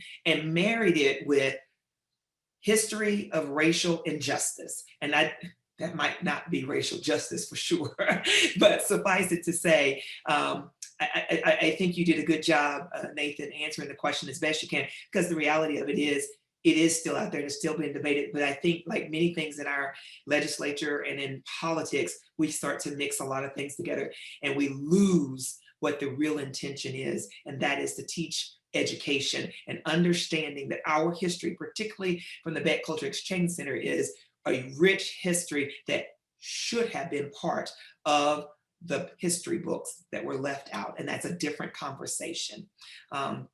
So suffice it to say, I think we're good with that one. There is another question that says, what steps, was there anyone else that wanted to chime in there? No, okay. What steps have you taken to try to make discipline equal and equitable? So this one is a very pointed question. If someone would like to take it for a maybe just 1 minute though, because we're about to run out of time. What steps have you taken to try to make discipline equal and equitable? And Desiree, I think I saw you. Yes, please. Yes. I'm not going to answer the question because I think that is part of what we need in our community. We need to have a working definition of equity. Equal and equitable are not the same thing. So if we want it to be equal, we're going to say it's not culturally competent or trauma informed, because if a second grader is upset and saying some things in class that are inappropriate because of trauma, are we going to really give him the equal punishment for someone who is not a victim of trauma? Not that there are many students after this past year who aren't, but equal and equitable are not the same thing. So we need to know what equity is. We need to make discipline more equitable through culturally competent and trauma-informed teachers. And that's what we're striving to do at VINE. Great. Is there anyone else that would like to? Okay.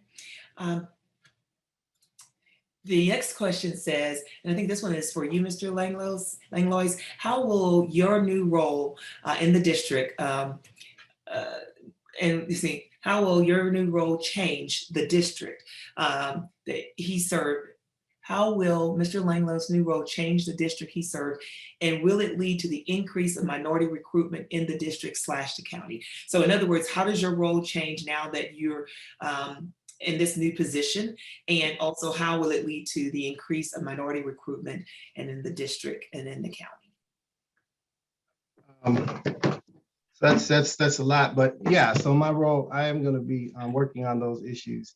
I think that, so I think there's a couple things. One, yes, I'm going to go out and we're going to be recruiting and looking to recruit educators of color to come to our district and work with our students. We're also going to be looking for educators of color that are already in our district that may want to pursue different roles or elevate their degree status and all that sort of stuff. I think the second big part outside of recruiting is making sure that our schools and our district are inclusive of difference.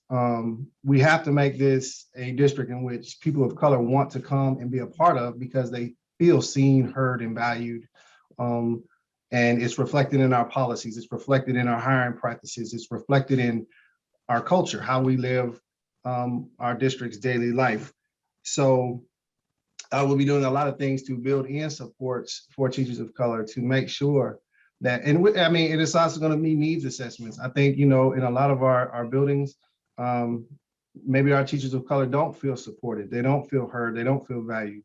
And also at the district level, at the district level, our district, also, the district leadership also has to be reflective of difference. And if there's no difference at the district level, it's going to be very difficult to get difference in the schools in our district. So it's a multi-layered problem that we have. So I'm going to be taking a multi-layered approach to try to turn this ship in a direction that, quite frankly, it hasn't been going in for quite a long time.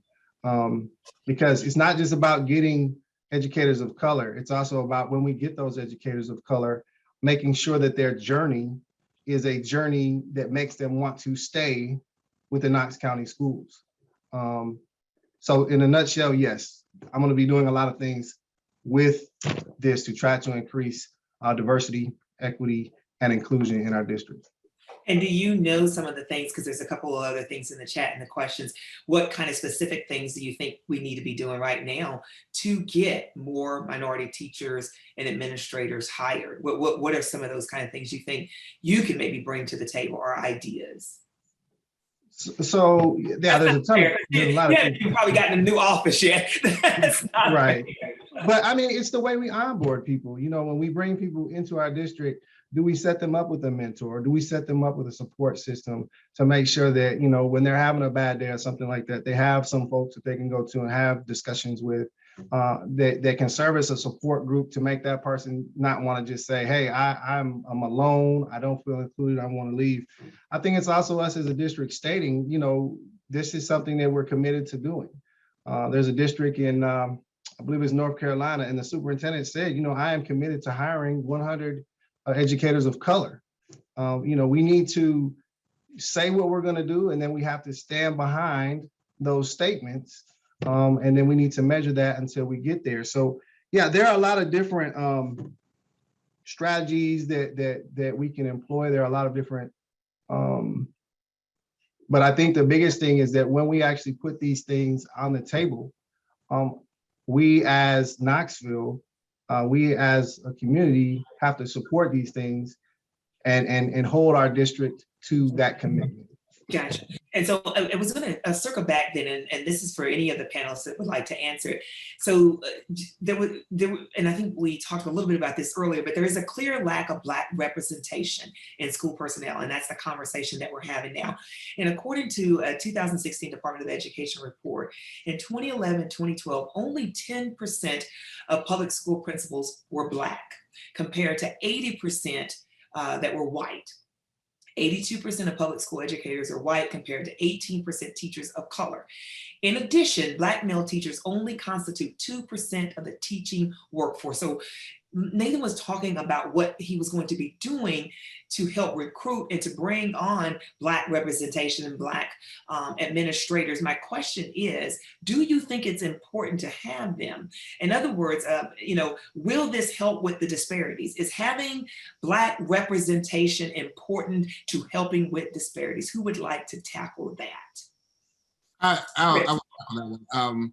Yes, so the representation is very important. And so being principal, when you look at hiring and you're looking at diversity, most of us will tell you, you have more white candidates than you do Black candidates. Like, it's just like really, really honest. And so you have to be very strategic in who you pull in your building, because not only do you want people of color, but you want the best people for your kids. Because it goes back to, I do want representation, but I do want the best for the kids in the building. And so it takes to be very strategic when you're doing the hiring process. Just for example, the school I was at, I had more males in the school than I did females, which is a phenomenon in high school. It's usually the other way around. So I did a very good job of making sure I had more males on staff, because a lot of our students needed to see that male role model. And I would even say, I dress up in a suit not because I want to be this big executive, but I do need kids to be able to see someone that looks like them in a suit and who looks pretty good in a suit. Can actually, you know, walk around the building and still have conversations with you, speak your language, but you see me speaking another language as well, and having that fluid there. And so it was really big for me as a principal to take kids to a HBCU to allow them to see, hands down, students that look like them, who came from backgrounds like them, that can make that next step. And even for careers and jobs, it's what you see is what you can obtain. If you never see anyone who has made the steps to, you know, really take flight in what we call this American dream that is not always equal to everyone, but to actually participate in it. It's one of those things, you know, you've got to see it. And then you have to dream for yourself in that same position. You don't know what you don't know. Right? And I love that you come in there looking like who you are, right? And where you're going, because you are excellence, and you distribute that. So I think that's beautiful. Robin, did you want to comment on that as well? I agree with everything he said. One thing I think we need to do a better job of is growing our own.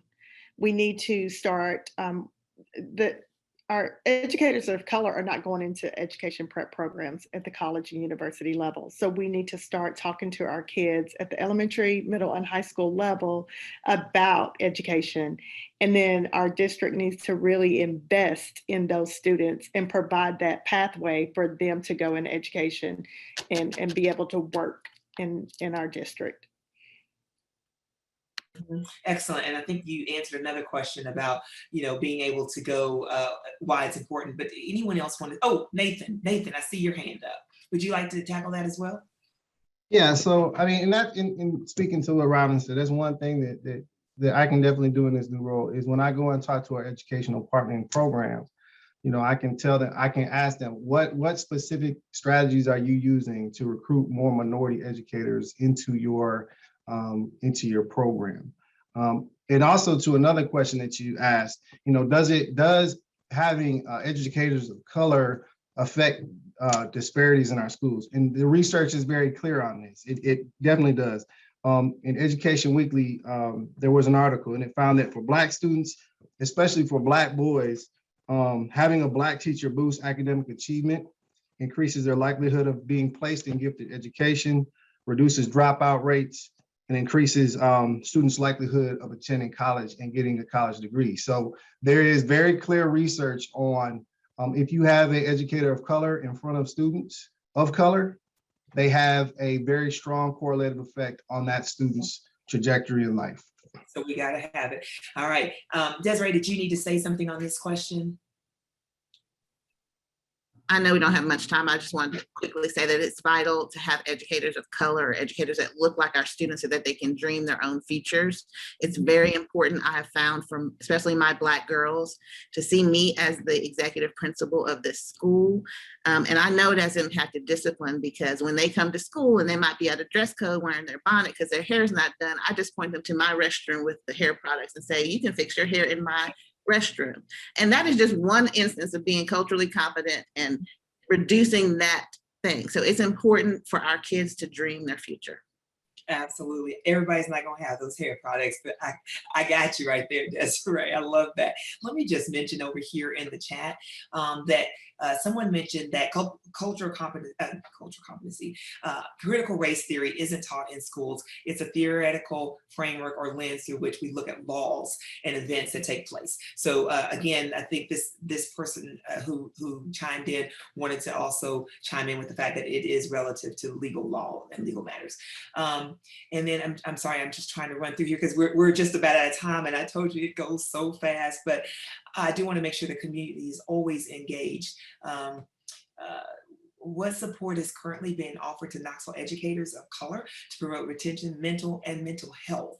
So can someone just speak to that real quick? Do you know if Knoxville is doing anything to really promote retention and mental health among their educators? Because I know there's probably a lot of burnout. So, okay, seems like there's a lot of HR diversity. So we're not doing enough. No, I mean, there's not a real robust system in place. And so that's part of what I'm going to be working on. We have to put these things in place so our teachers don't get to that point and want to leave, feel burnout. So to be quite frank, having been a principal that was just recently in school, no, there is not enough support for our teachers of color, our administrators of color in the district. Okay, and so here I guess the question becomes, and this can go to anybody, I want to feel like I'm picking on Nate. How do we change it? So all of you are educators or administrators of color, and it is important that you have support. It's important because you are very much a minority in very many ways. So, what do you need? What is it you want? What should be done? Go ahead, Des. I want to say one of the greatest things, it's not something tangible, but believe us when we're advocating for our students, for our schools.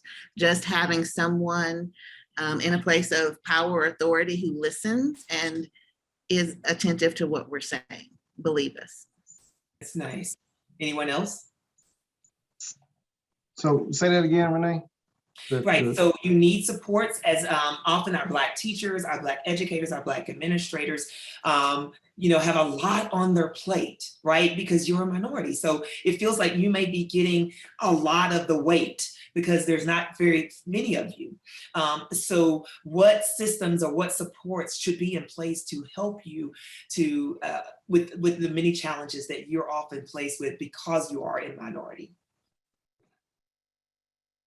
Right. Well, I think, we need to, again, like I said, we're going to have to build out a lot of these supports and a lot of these things for our educators of color. And that's going to take a little bit of time. But I think one of the biggest things we can do is we can call out bias. And it is true. Research also shows that educators of color are often placed in more challenging situations. They're often not given the types of supports that they need when they're placed in those situations. And so, especially as Black male administrators, oftentimes, they call us, discipline whisperers and all that sort of stuff. Those sorts of practices need to be challenged and not allowed to continue. That bias, I know, Renee, we gotta go, but that bias is a lot of times around a lot of times research shows the biases around, they don't see us as academic and educational leaders. And so those are the things that we have to really challenge at the district level. I'm sorry. Don't be sorry, it's good stuff. And I tell you, I told you it goes fast. Let me just read this one right here because it says, we need support for admin of color.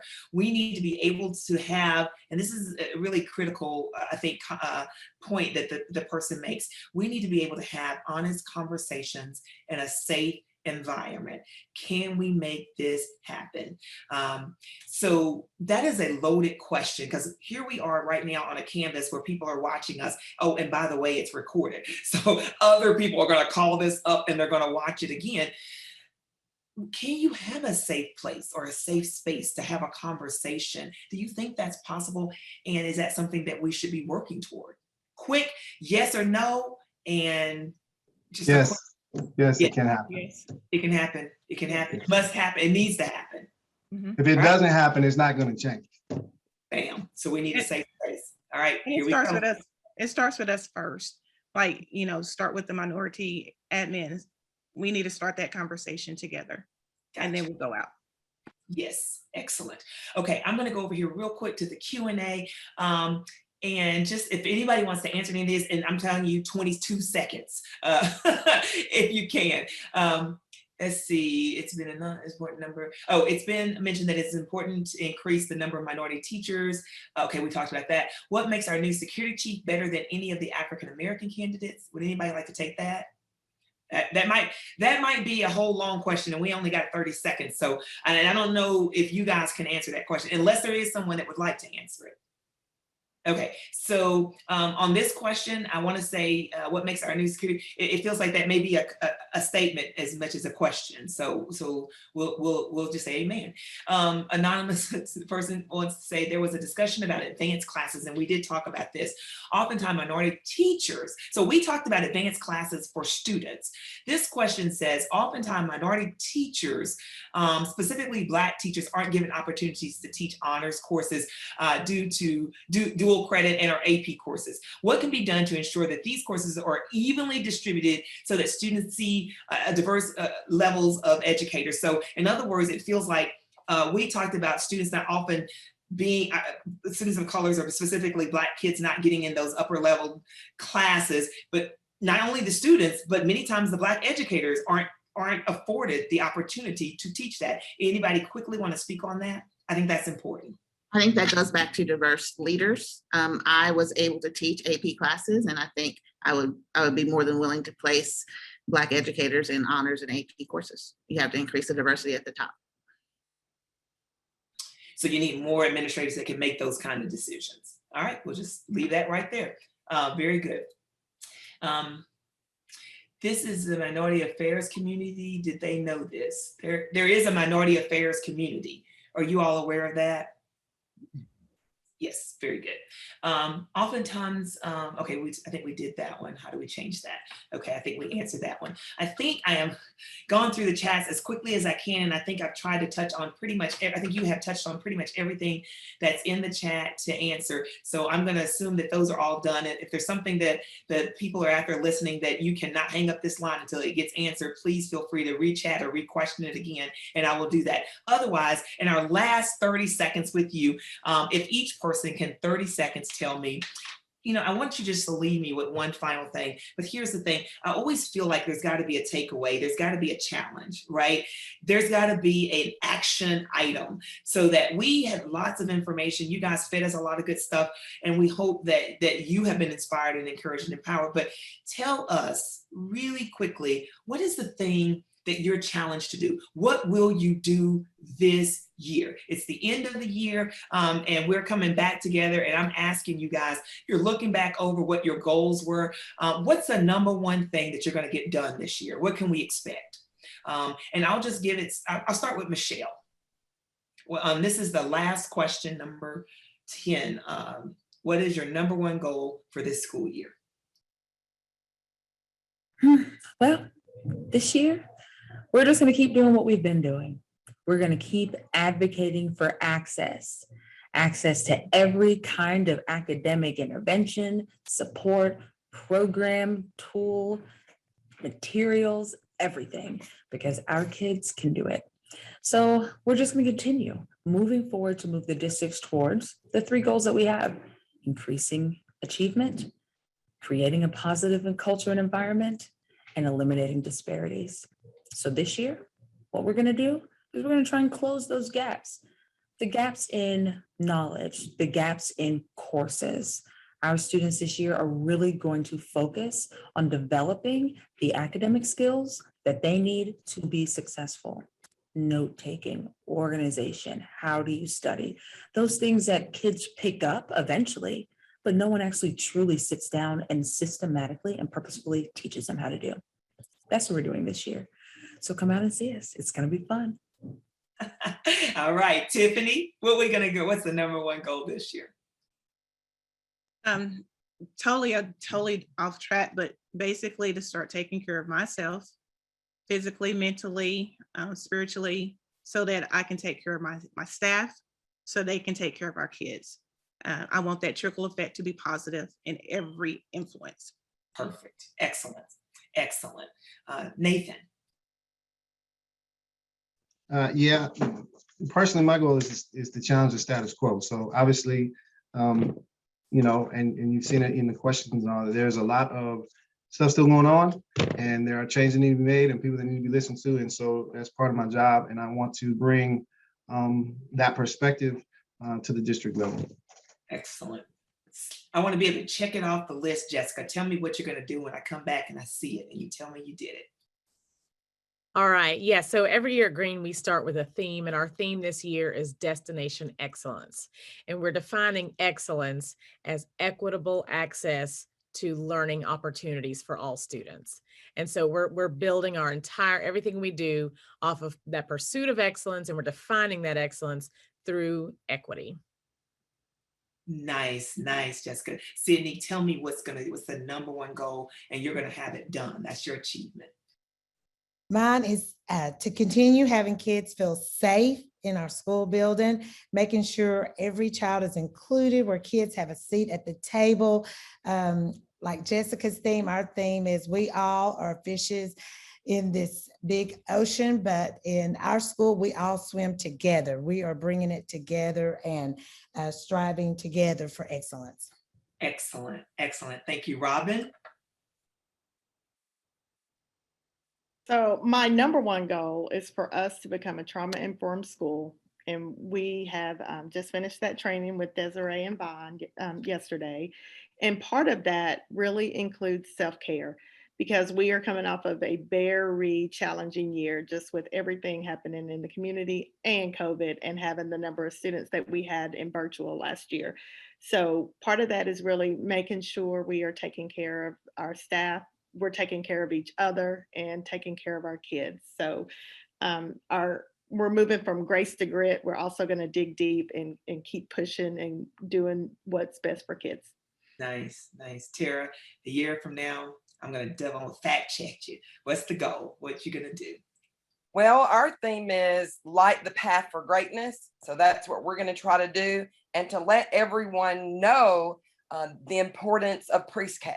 It's necessary. We're the foundation. Excellent. I would say amen. All right, Desiree, what we're gonna do?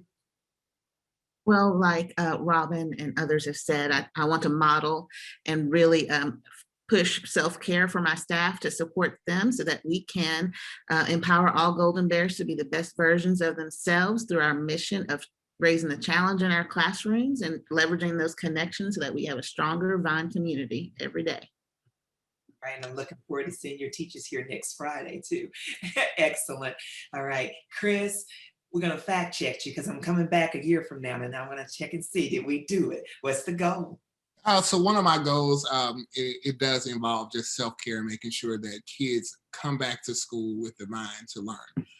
But another one of the biggest things that I'm really looking at is in my present role of making sure that students have access to the programs that I offer at my school from other schools. So make sure if they want to become engineers, they want to become part of welding, they want to learn the code, that they have the access to come to my school, and that my school becomes this place of diversity, that we have a lot of different thoughts and student voices rise to the top. Chris, I should let you know I am intentionally trying to recruit you back to Knoxville. So I feel like you always have to be honest here. So I want you to know that you may be physically here next year. Don't tell those folks in Chattanooga we need you. But suffice it, Nathan, they're going, I'm trying to help you recruit. See, I already got him for you. What I want to say is I want to also just quickly, because our students are going back to school and we are way over time and my volunteers are going to kill me. But can just one or two of you give me the best advice, one sentence that students, for our students returning to school, if you could give them one piece of advice, can somebody just very succinctly tell me what would that piece of advice be? Yes, Tiffany. Can I just add, read 20 minutes a day? That gives each child close to 1.8 million words a year exposure to vocabulary. So read 20 minutes a day, push it. Push it, push it. All right, anybody else? Because our babies need to know what they need to be doing right now to get ready. We need to teach them how to self-advocate and let us know if they need help and let us know if they're bored and they need to be pushed. Okay, all right. Jessica? Yes, thank you. I want to add that attendance is critical. We got to get them here first. We got to get them here first. In a lot of our schools, we see low attendance rates. So parents, grandparents, people listening out there, make sure your babies come to school every day on time, ready to learn. That's the first We have step. to get the babies to school, absolutely. And you know what? Maybe that's our whole community. If we all got to get out there and push them and bust them, it's all of our responsibility to make sure our babies get to school and get to school on time so they're ready to learn. All right, thank you. Let me just read a couple of things over here in the chat because I said if you had an emergency, and then we're going to shop. My Discovery people are so kind. Miss Renee, just keep going. Okay. But there's a question also, what can be done so that once the pool of minority educators increase, what can be done to make sure that they're distributed throughout the community and not just relegated to one school? So we don't have to answer that question. Let me make that a statement. I think it's important that this person is saying, it feels like all of the Black educators kind of get, is that, I see some heads nodding. So how do we make sure that doesn't happen? You're asking the question, Renee? Sure. Quickly.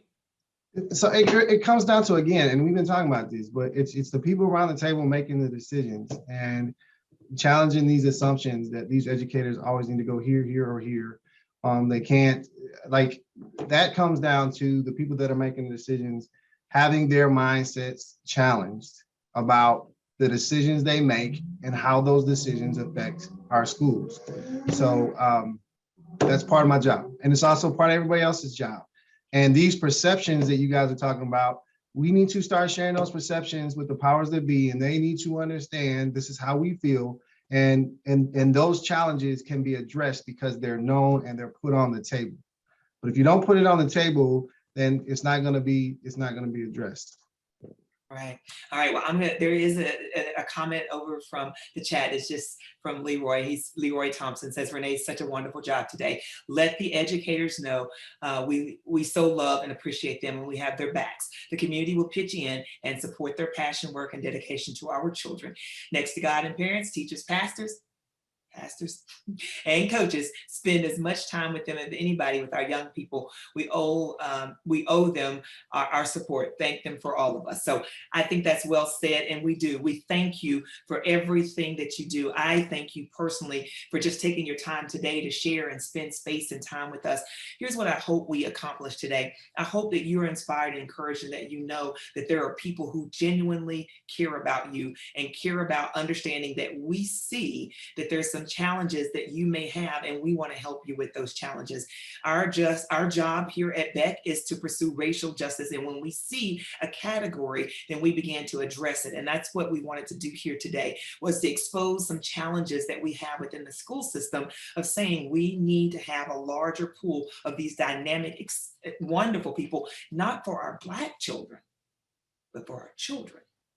And so all of our children need the opportunity to be exposed to excellence as we have seen today. So again, I thank you for what you have done, for what you're doing, and for what you will do.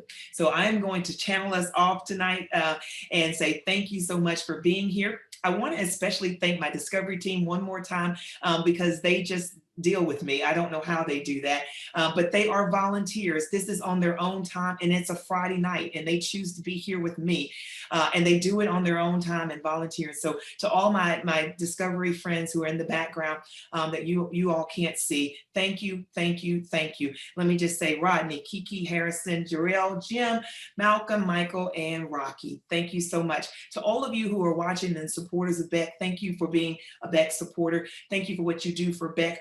We could not do this work without you. Beck is in pursuit of racial justice. Now, here's what I want you to remember. The 8th of August Jubilee is coming up, and Beck will do its Jubilee. Saturday, August the 7th, we will have the Jubilee. Check the website out next week. You'll see all the activities, the entertainment, and we got some great entertainment for you. And then on Sunday, August the 8th, which is the official date of the 8th of August Emancipation, we'll have a Saturday Jubilee, and then we'll have Sunday Gospel Explosion. So you are all welcome to come, and we're gonna have some fantastic things going on, as well as our libation ceremony. So mark your calendars. One other thing I want to tell you, if you're listening, the Delaney Museum at Beck is going to have a groundbreaking. That's right. We are pleased to announce the International Museum is coming. Beck is not playing. We are serious. So the Delaney Museum at Beck, which will be an international museum with our friends and my partners, my very good friends in Paris, France, they are coming here. I want you to know that for those students who love art, I have written a grant, because we're going to take a group of kids to Paris so they can study art. That's part of the Delaney Museum Artist in Residency program. So stay tuned for that. All kinds of wonderful things coming up. Thank you for supporting Beck, but most especially, thank you for joining us in this pursuit of racial justice. And to all of my panelists, would you guys, wherever you are in cyber world, can you just snap? Can you clap for them? Just do a big cyber clap. They are fantastic. Support them so that we then support our students. Thank you and good night.